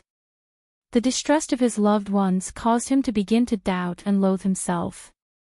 The reason he wanted to become the emperor was because there were people he wanted to protect and the responsibilities he had to bear. However, he couldn't even protect the people in front of him. Instead, he caused them to live in fear every day and no longer trust him. What use was there for him? No, not only was he useless, he had no power or influence, and his body was crippled.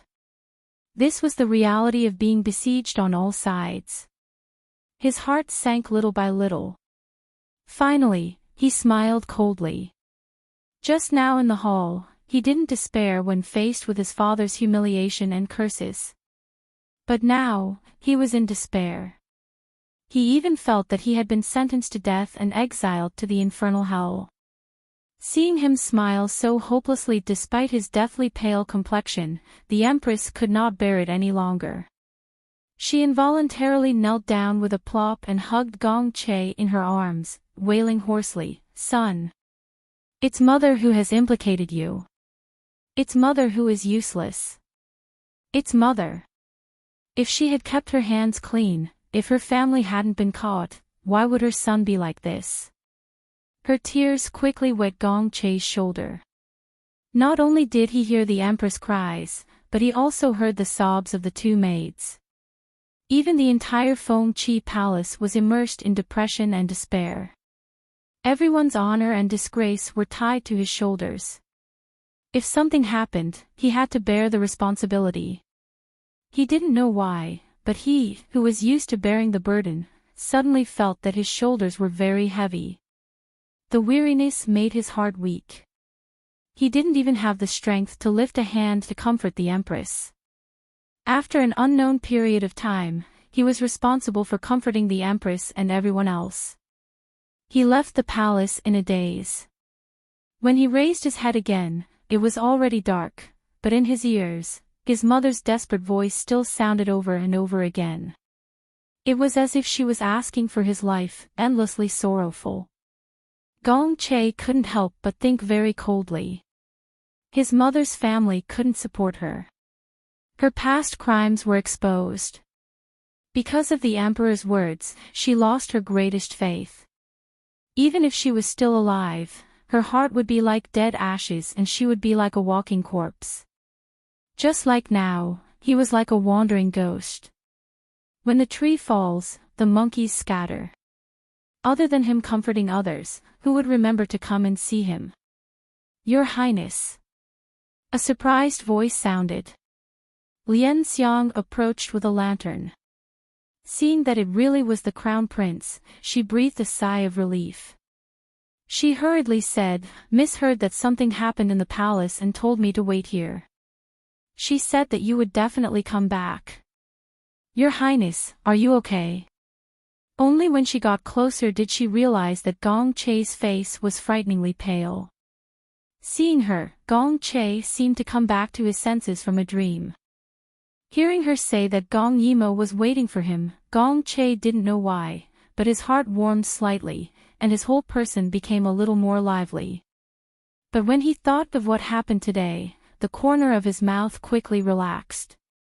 He tiredly rubbed between his eyebrows, pulled himself together, and walked into the residence. When he entered, he only saw that all the dishes were still warm.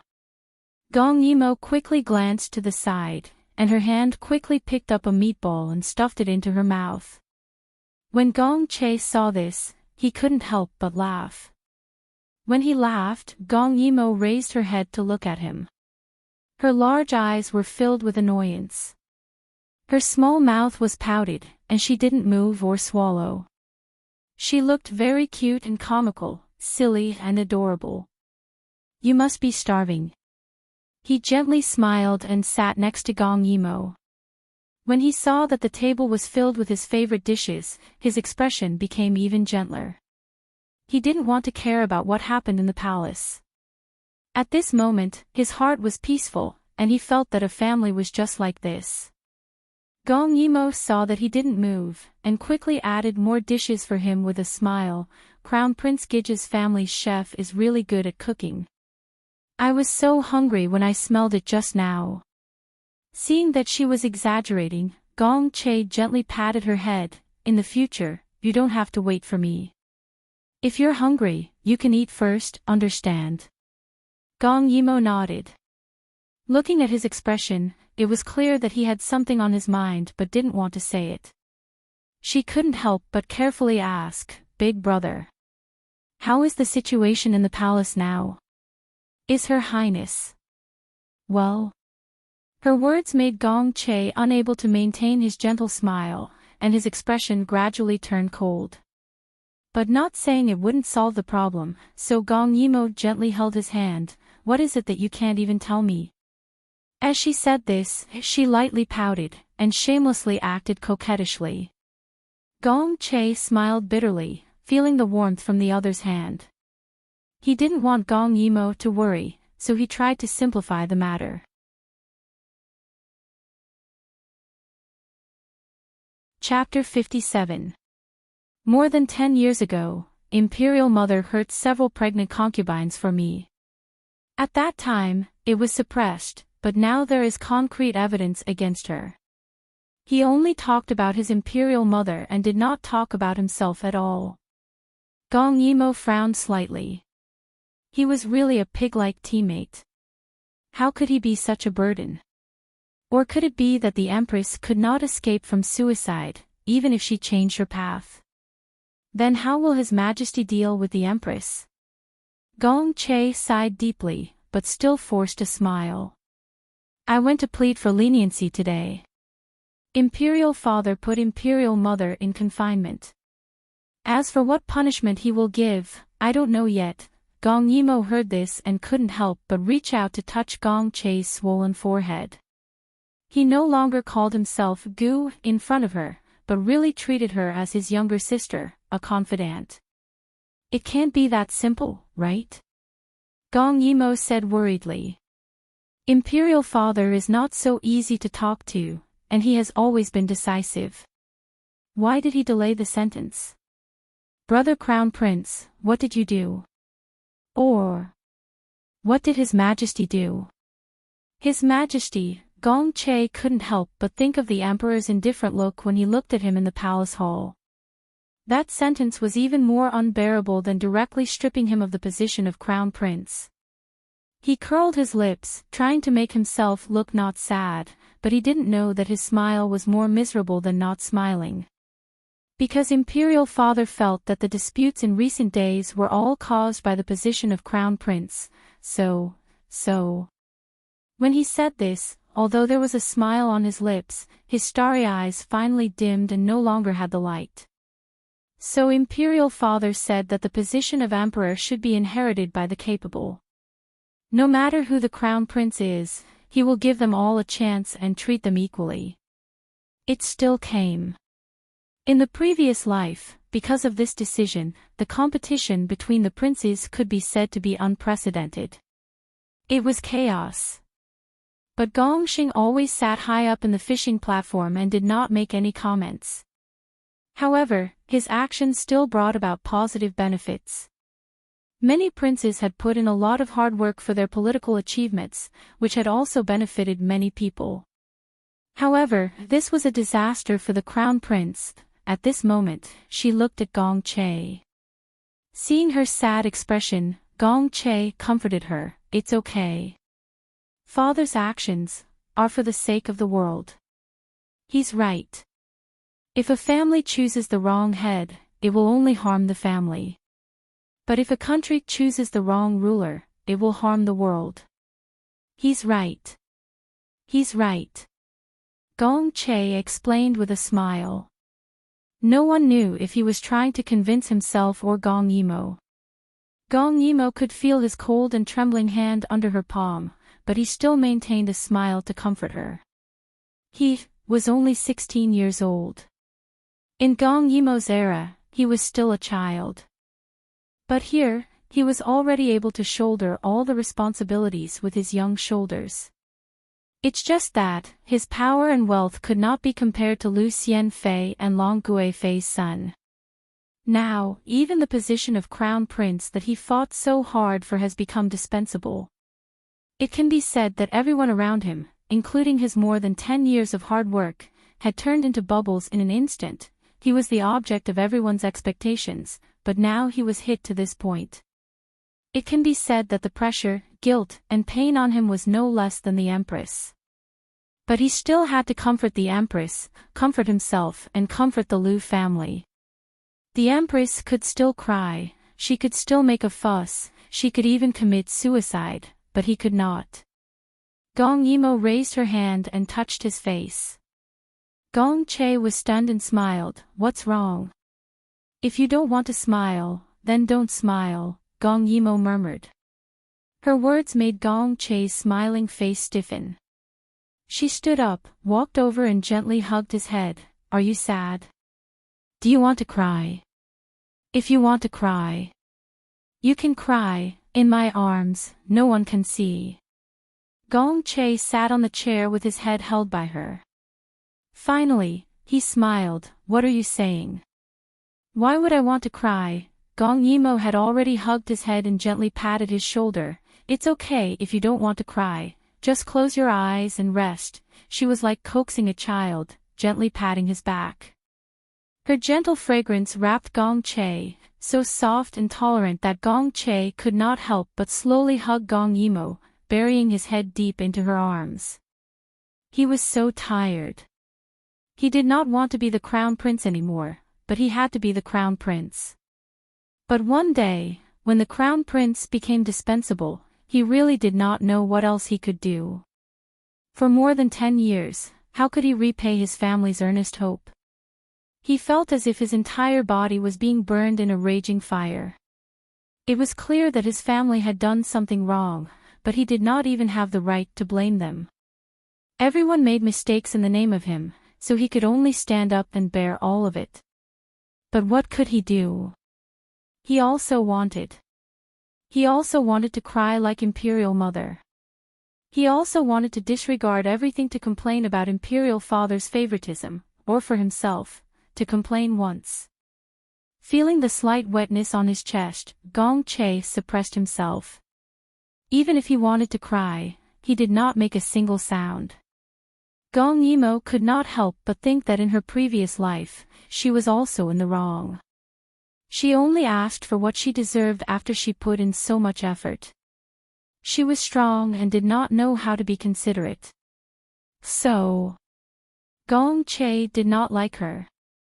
Even if he did not like her, he should not have thrown her away after making use of her. But today, Gong Yimo decided to forgive him. Gong Che, I won't bicker with you about the emotional issues from my previous life. In this life, I'll obediently be your younger sister and do my best for you. I only hope that you'll truly be a benevolent and good emperor. It can also be considered as atonement for the slaughter I committed in my previous life. But this time, you must not disappoint me again. The next day, when Gong Che woke up, he raised his head and found himself in his own room. He could not help but narrow his eyes and think about what happened yesterday. Yesterday's final, scene after scene, Gong Yimo's embrace and comfort, and him, after crying, he fell asleep in her arms. Gong Che's jade face turned red. In the end, he was only 16 years old. No matter how mature he usually was, he was still as pure as a little white rabbit in some aspects. He could not help but toss and turn on the bed, tossing and turning. He wished that he could forget everything that happened last night.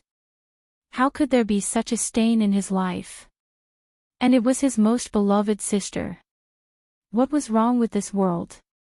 The person who cried in his sister's arms last night was definitely not him. When Gong Yimo came in, she saw Gong Che's frantic look. What's wrong? When he heard her voice, Gong Che's face turned from red to purple, and his heart beat even faster. He was about to have a relapse, right? He must have a relapse. Gong Yimo did not care about his volcanic thoughts. She twisted the handkerchief and handed it to Gong Che. Gong Che took it numbly and wiped his face. The entire process was like falling into a fog. Seeing him like this, Gong Yimo could not help but secretly laugh. No matter how grand and domineering they would become in the future, they were still young now.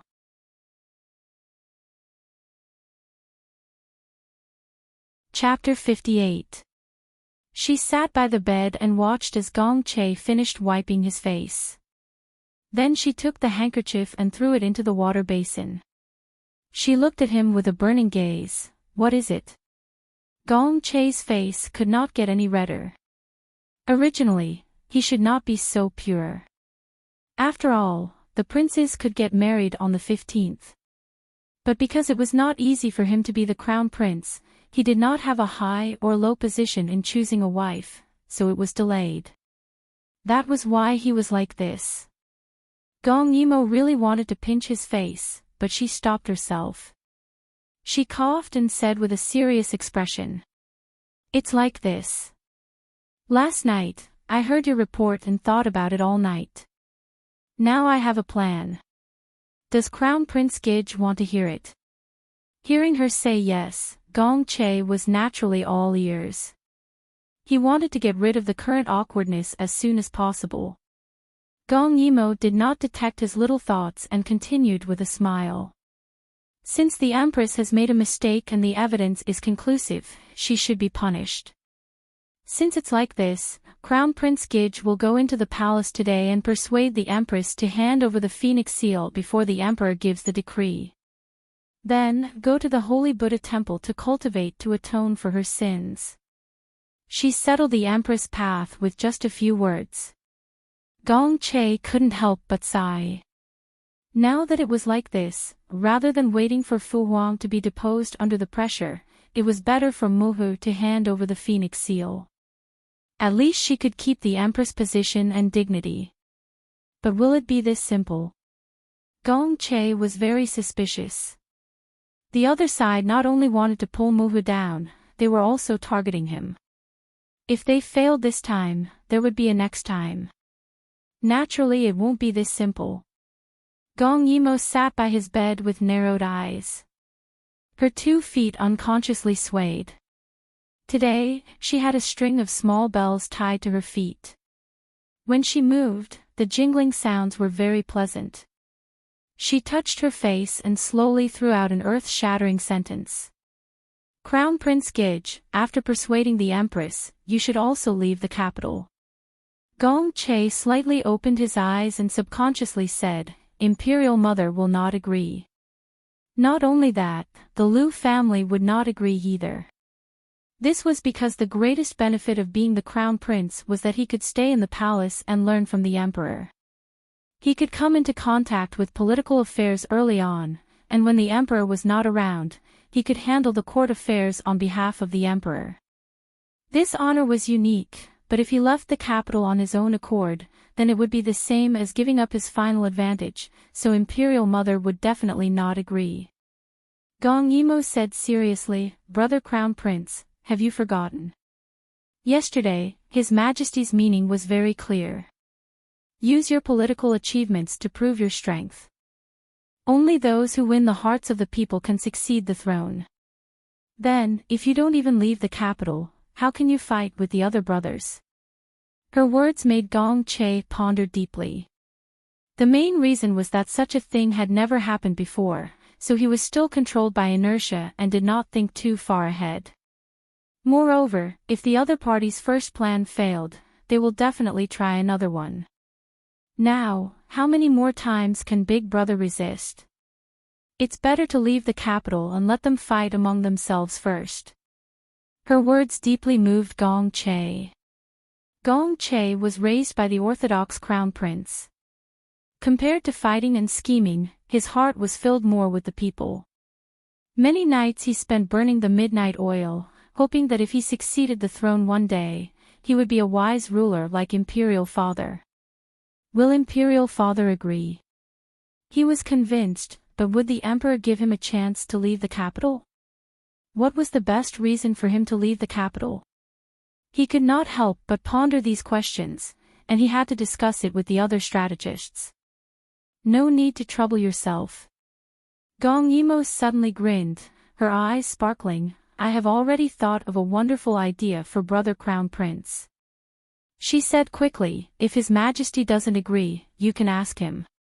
Didn't he say that he would give all the princes a chance? You're also a prince, so he naturally has to treat you equally. As for the reason for leaving the capital, the more arrogant, the better. Gong Che was stunned. Because she said that he was also a prince. In fact, there was no difference between a prince and a crown prince. She narrowed her eyes and said, it's summer now, and Dongzhou, Shandong, has been fighting against floods every year. I wonder how it will be this year. Gong Che thought for a moment. The day before yesterday, there was a report saying that there was a lot of rain this year. They were afraid that the dikes were too short, and asked the capital to allocate funds to repair the dikes. Gong Yimo smiled, that's great, don't worry. This year will be fine, but next year is the triennial flood year, so it's hard to say how it will be. Imperial sister wants me to be ordered to repair the dikes. Gong Yimo shook her head, although that will make a difference, it won't be a great achievement. Moreover, it will take a short time, so I'm afraid that someone will snatch this from you. Gong Che couldn't help but laugh. His imperial sister was always so witty. Gong Yimo suddenly took out a piece of paper from her bosom. It was a simple map of the country that she had drawn herself. Her fair finger pointed at a place. Brother Crown Prince, please take a look. Gong Yimo pointed at the Longting River at the edge of the capital, then pointed at the Yulong Inner Canal directly below the Yangtze River. Today, the only canal in Daiyu State's dynasty is the Yulong Inner Canal, which was built during the spring and autumn period. Moreover, because it was only dug from the Yangtze River to Dongzhou, Shandong, Sy River, the water flow is blocked. In addition, there hasn't been any civil war in the past 100 years, so this inner canal is useless. I'm afraid that it's already blocked and abandoned. Following her words, Gong Che seemed to have a premonition of something, so he listened attentively. At the same time, with a light tap of her finger, a magnificent map of mountains and rivers slowly unfolded in his mind. Therefore, I want Brother Crown Prince to accept the task of controlling the flood in Dongzhou, and use this task to request permission to reopen the Yulong Grand Canal and continue to dig it from the north to the south. The canal will go up from the Huai River, through the various waterways of the Huanglong, Yellow River, and finally connect it to the Longting River in the capital, forming a straight line from north to south. Her words contained too much information, so much that Gong Che's heart trembled. He couldn't help but think carefully for a long time before replying. If all the canals are connected, in terms of topography, won't the water flow be diverted to one place? That way, the pressure in the middle and lower reaches of the Yangtze River will multiply. Wouldn't this cure Dongzhou but bring disaster to the south? Gong Yimo stroked her chin and said with a profound look, water is alive. As long as it's channeled thoroughly, it won't become a disaster. The reason for the flood in Dongzhou is that the Huanglong Waterway and the Yulong Inner Canal are blocked, so the water can't flow to other places, causing the dam to overflow. The second reason is that the riverbed is too high. However, when you rebuild the inner canal, you have to widen the channel, so this problem will be easily solved. Moreover, there are many waterways in the south. After the water is channeled into the Yangtze River, it will be dispersed through these waterways. It can be said that if one is solved, all will be solved. Finally, it will flow into the sea. As long as you manage it well, it won't be a pipe dream to solve the flood once and for all. Following her words, a road from the south to the north seemed to appear in Gong Che's mind.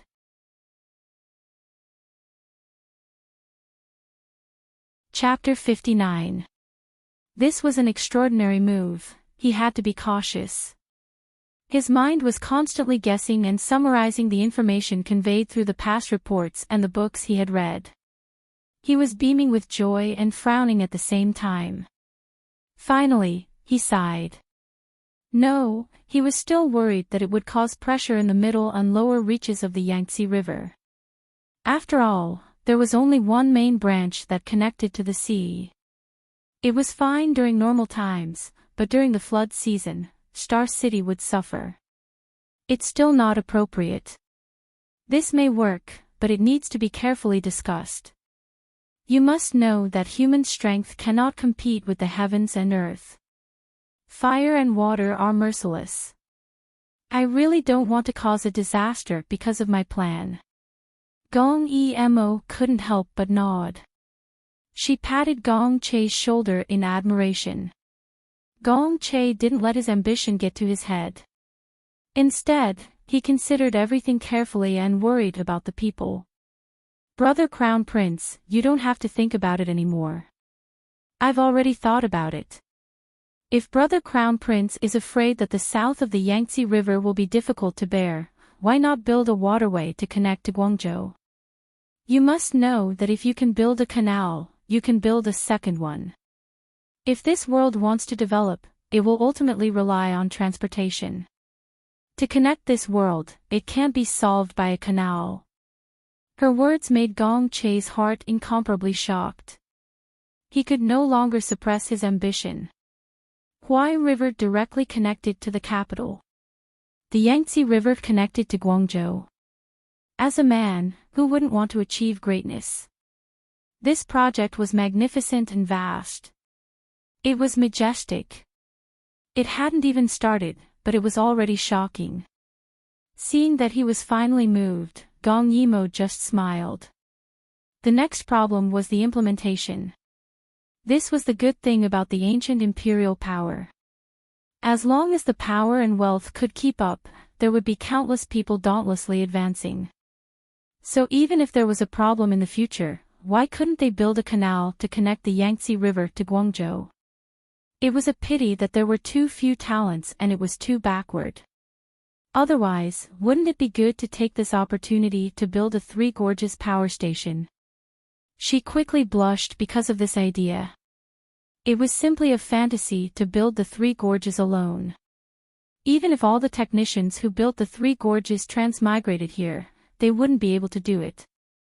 Not to mention the burning of iron, the smelting of copper and other materials wouldn't meet the standards. In this place, there wasn't even reinforced concrete or petroleum, so she only dared to think about it. The more Gong Che thought about it, the more excited he became. He climbed out of bed and paced back and forth. His mouth muttered something, but his eyes became brighter and brighter. You're right, you're right. I was too narrow-minded. This plan is really wonderful. That's great. Gong Che couldn't think of any words to describe his current thoughts. He only felt that his brain had been injected with a stream of blood, and his entire vision had been broadened. If this matter was really handed over to him, then after the matter was completed, he would be able to obtain far more than what he had to pay. It was hard for him to imagine that this was all thought of by a 12-year-old girl like Gong Yimo.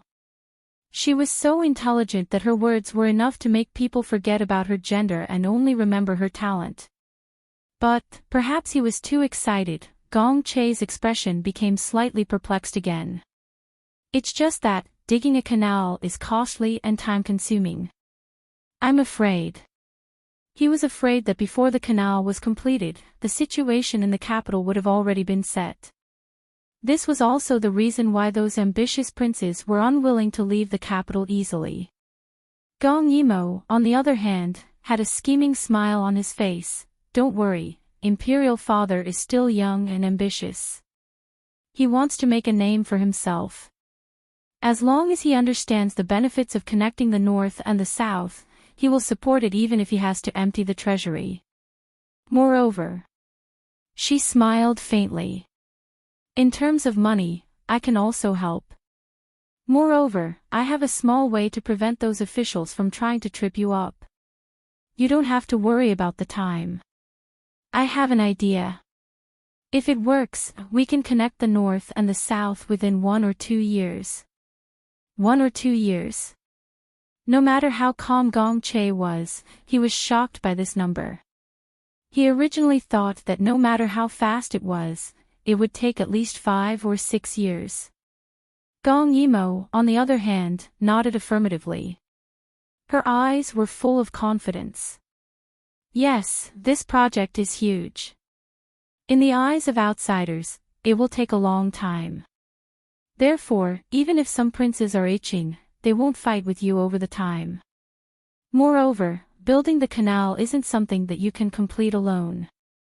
You will need some small helpers. She smiled like a little fox. And these helpers can't be just anyone. You need to ask Imperial Father for permission to personally appoint the sons of important officials such as the Ministry of Revenue and the Cabinet Elder to assist you. With these people, those old officials who want a share of the profits won't make things too difficult for you in the future. After all, if this project is completed, everyone will know that it will be a great achievement that will be passed down through the ages. It's just that it will take too long. Therefore, those old officials may not send the children that are valued by their clans. They will definitely choose the second or youngest son of the first wife to follow. Firstly, it's also a kind of training. In the future, when the canal is completed, not only will they bring glory to their clans, they will also have the opportunity to be rewarded. Those children who are not from the political center are not a threat to us at all. The more she said, the more pleased she felt. Now that the Emperor has just deprived you of the special status of the Crown Prince, those princes can't think straight for a while. They will definitely fight to the death in the capital. Therefore, if you want to leave, they will definitely not stop you. Instead, they will take the opportunity to help you. And to take full control of this matter, the process will be very simple. She took a breath and said, everything is difficult at the beginning. At first, they won't fight with you, but later, when they see that your cultivation is so fast and that you can expect to complete it in 1 or 2 years, it will be too late no matter how anxious they are. She said the last 2 words as if she wanted to continue. It was as if she could already see the scene of those princes beating their chests and stamping their feet. However, Gong Che was amazed in his heart. It could be said that she had thought of everything. She had even considered the lack of funds in the future, whether the courtiers would make things difficult for them, and other aspects of the problem. She had even made a list of countermeasures. Gong Che couldn't understand. How could her small brain be so broad? It was as if the world was in her mind and she could easily grasp it at her fingertips. Many of the things that needed to be carefully considered and discussed with strategists over several months were actually said by her in just a few simple words. Moreover, it only took her 1 night. Just when Gong Che was shocked, moved, and somewhat ashamed, Gong Yimo suddenly said, "Only, I hope that Gong Dai will also participate in this matter." Hearing Gong Yimo's words, Gong Che was suddenly stunned. He didn't know why, but when he heard Gong Yimo mention Gong Dai's name, the smile on his face disappeared. However, Gong Yimo didn't notice and was still focused on analyzing the situation. Gong Dai is going to the West Continent this time because there are already countless water storage canals in the West Continent. He is only responsible for choosing the right place, ordering people to dig a shaft, and then determining the location to have people connect the underground water channel. It won't take too much time. After all, Jinshi of Gojoseon is there. He can't go past Jinshi of Gojoseon. Therefore, in the later stages, he can completely free up his hands and leave after making arrangements. However, digging canals is different. You're tuning into the LoveLore Library YouTube channel. We're so grateful for your support, and don't forget to subscribe to join us on this incredible journey through captivating stories. Your generosity through donations truly makes a world of difference, as it's the primary source of revenue that allows me to expand and enhance this channel for you. Thank you from the bottom of my heart for being a part of this adventure.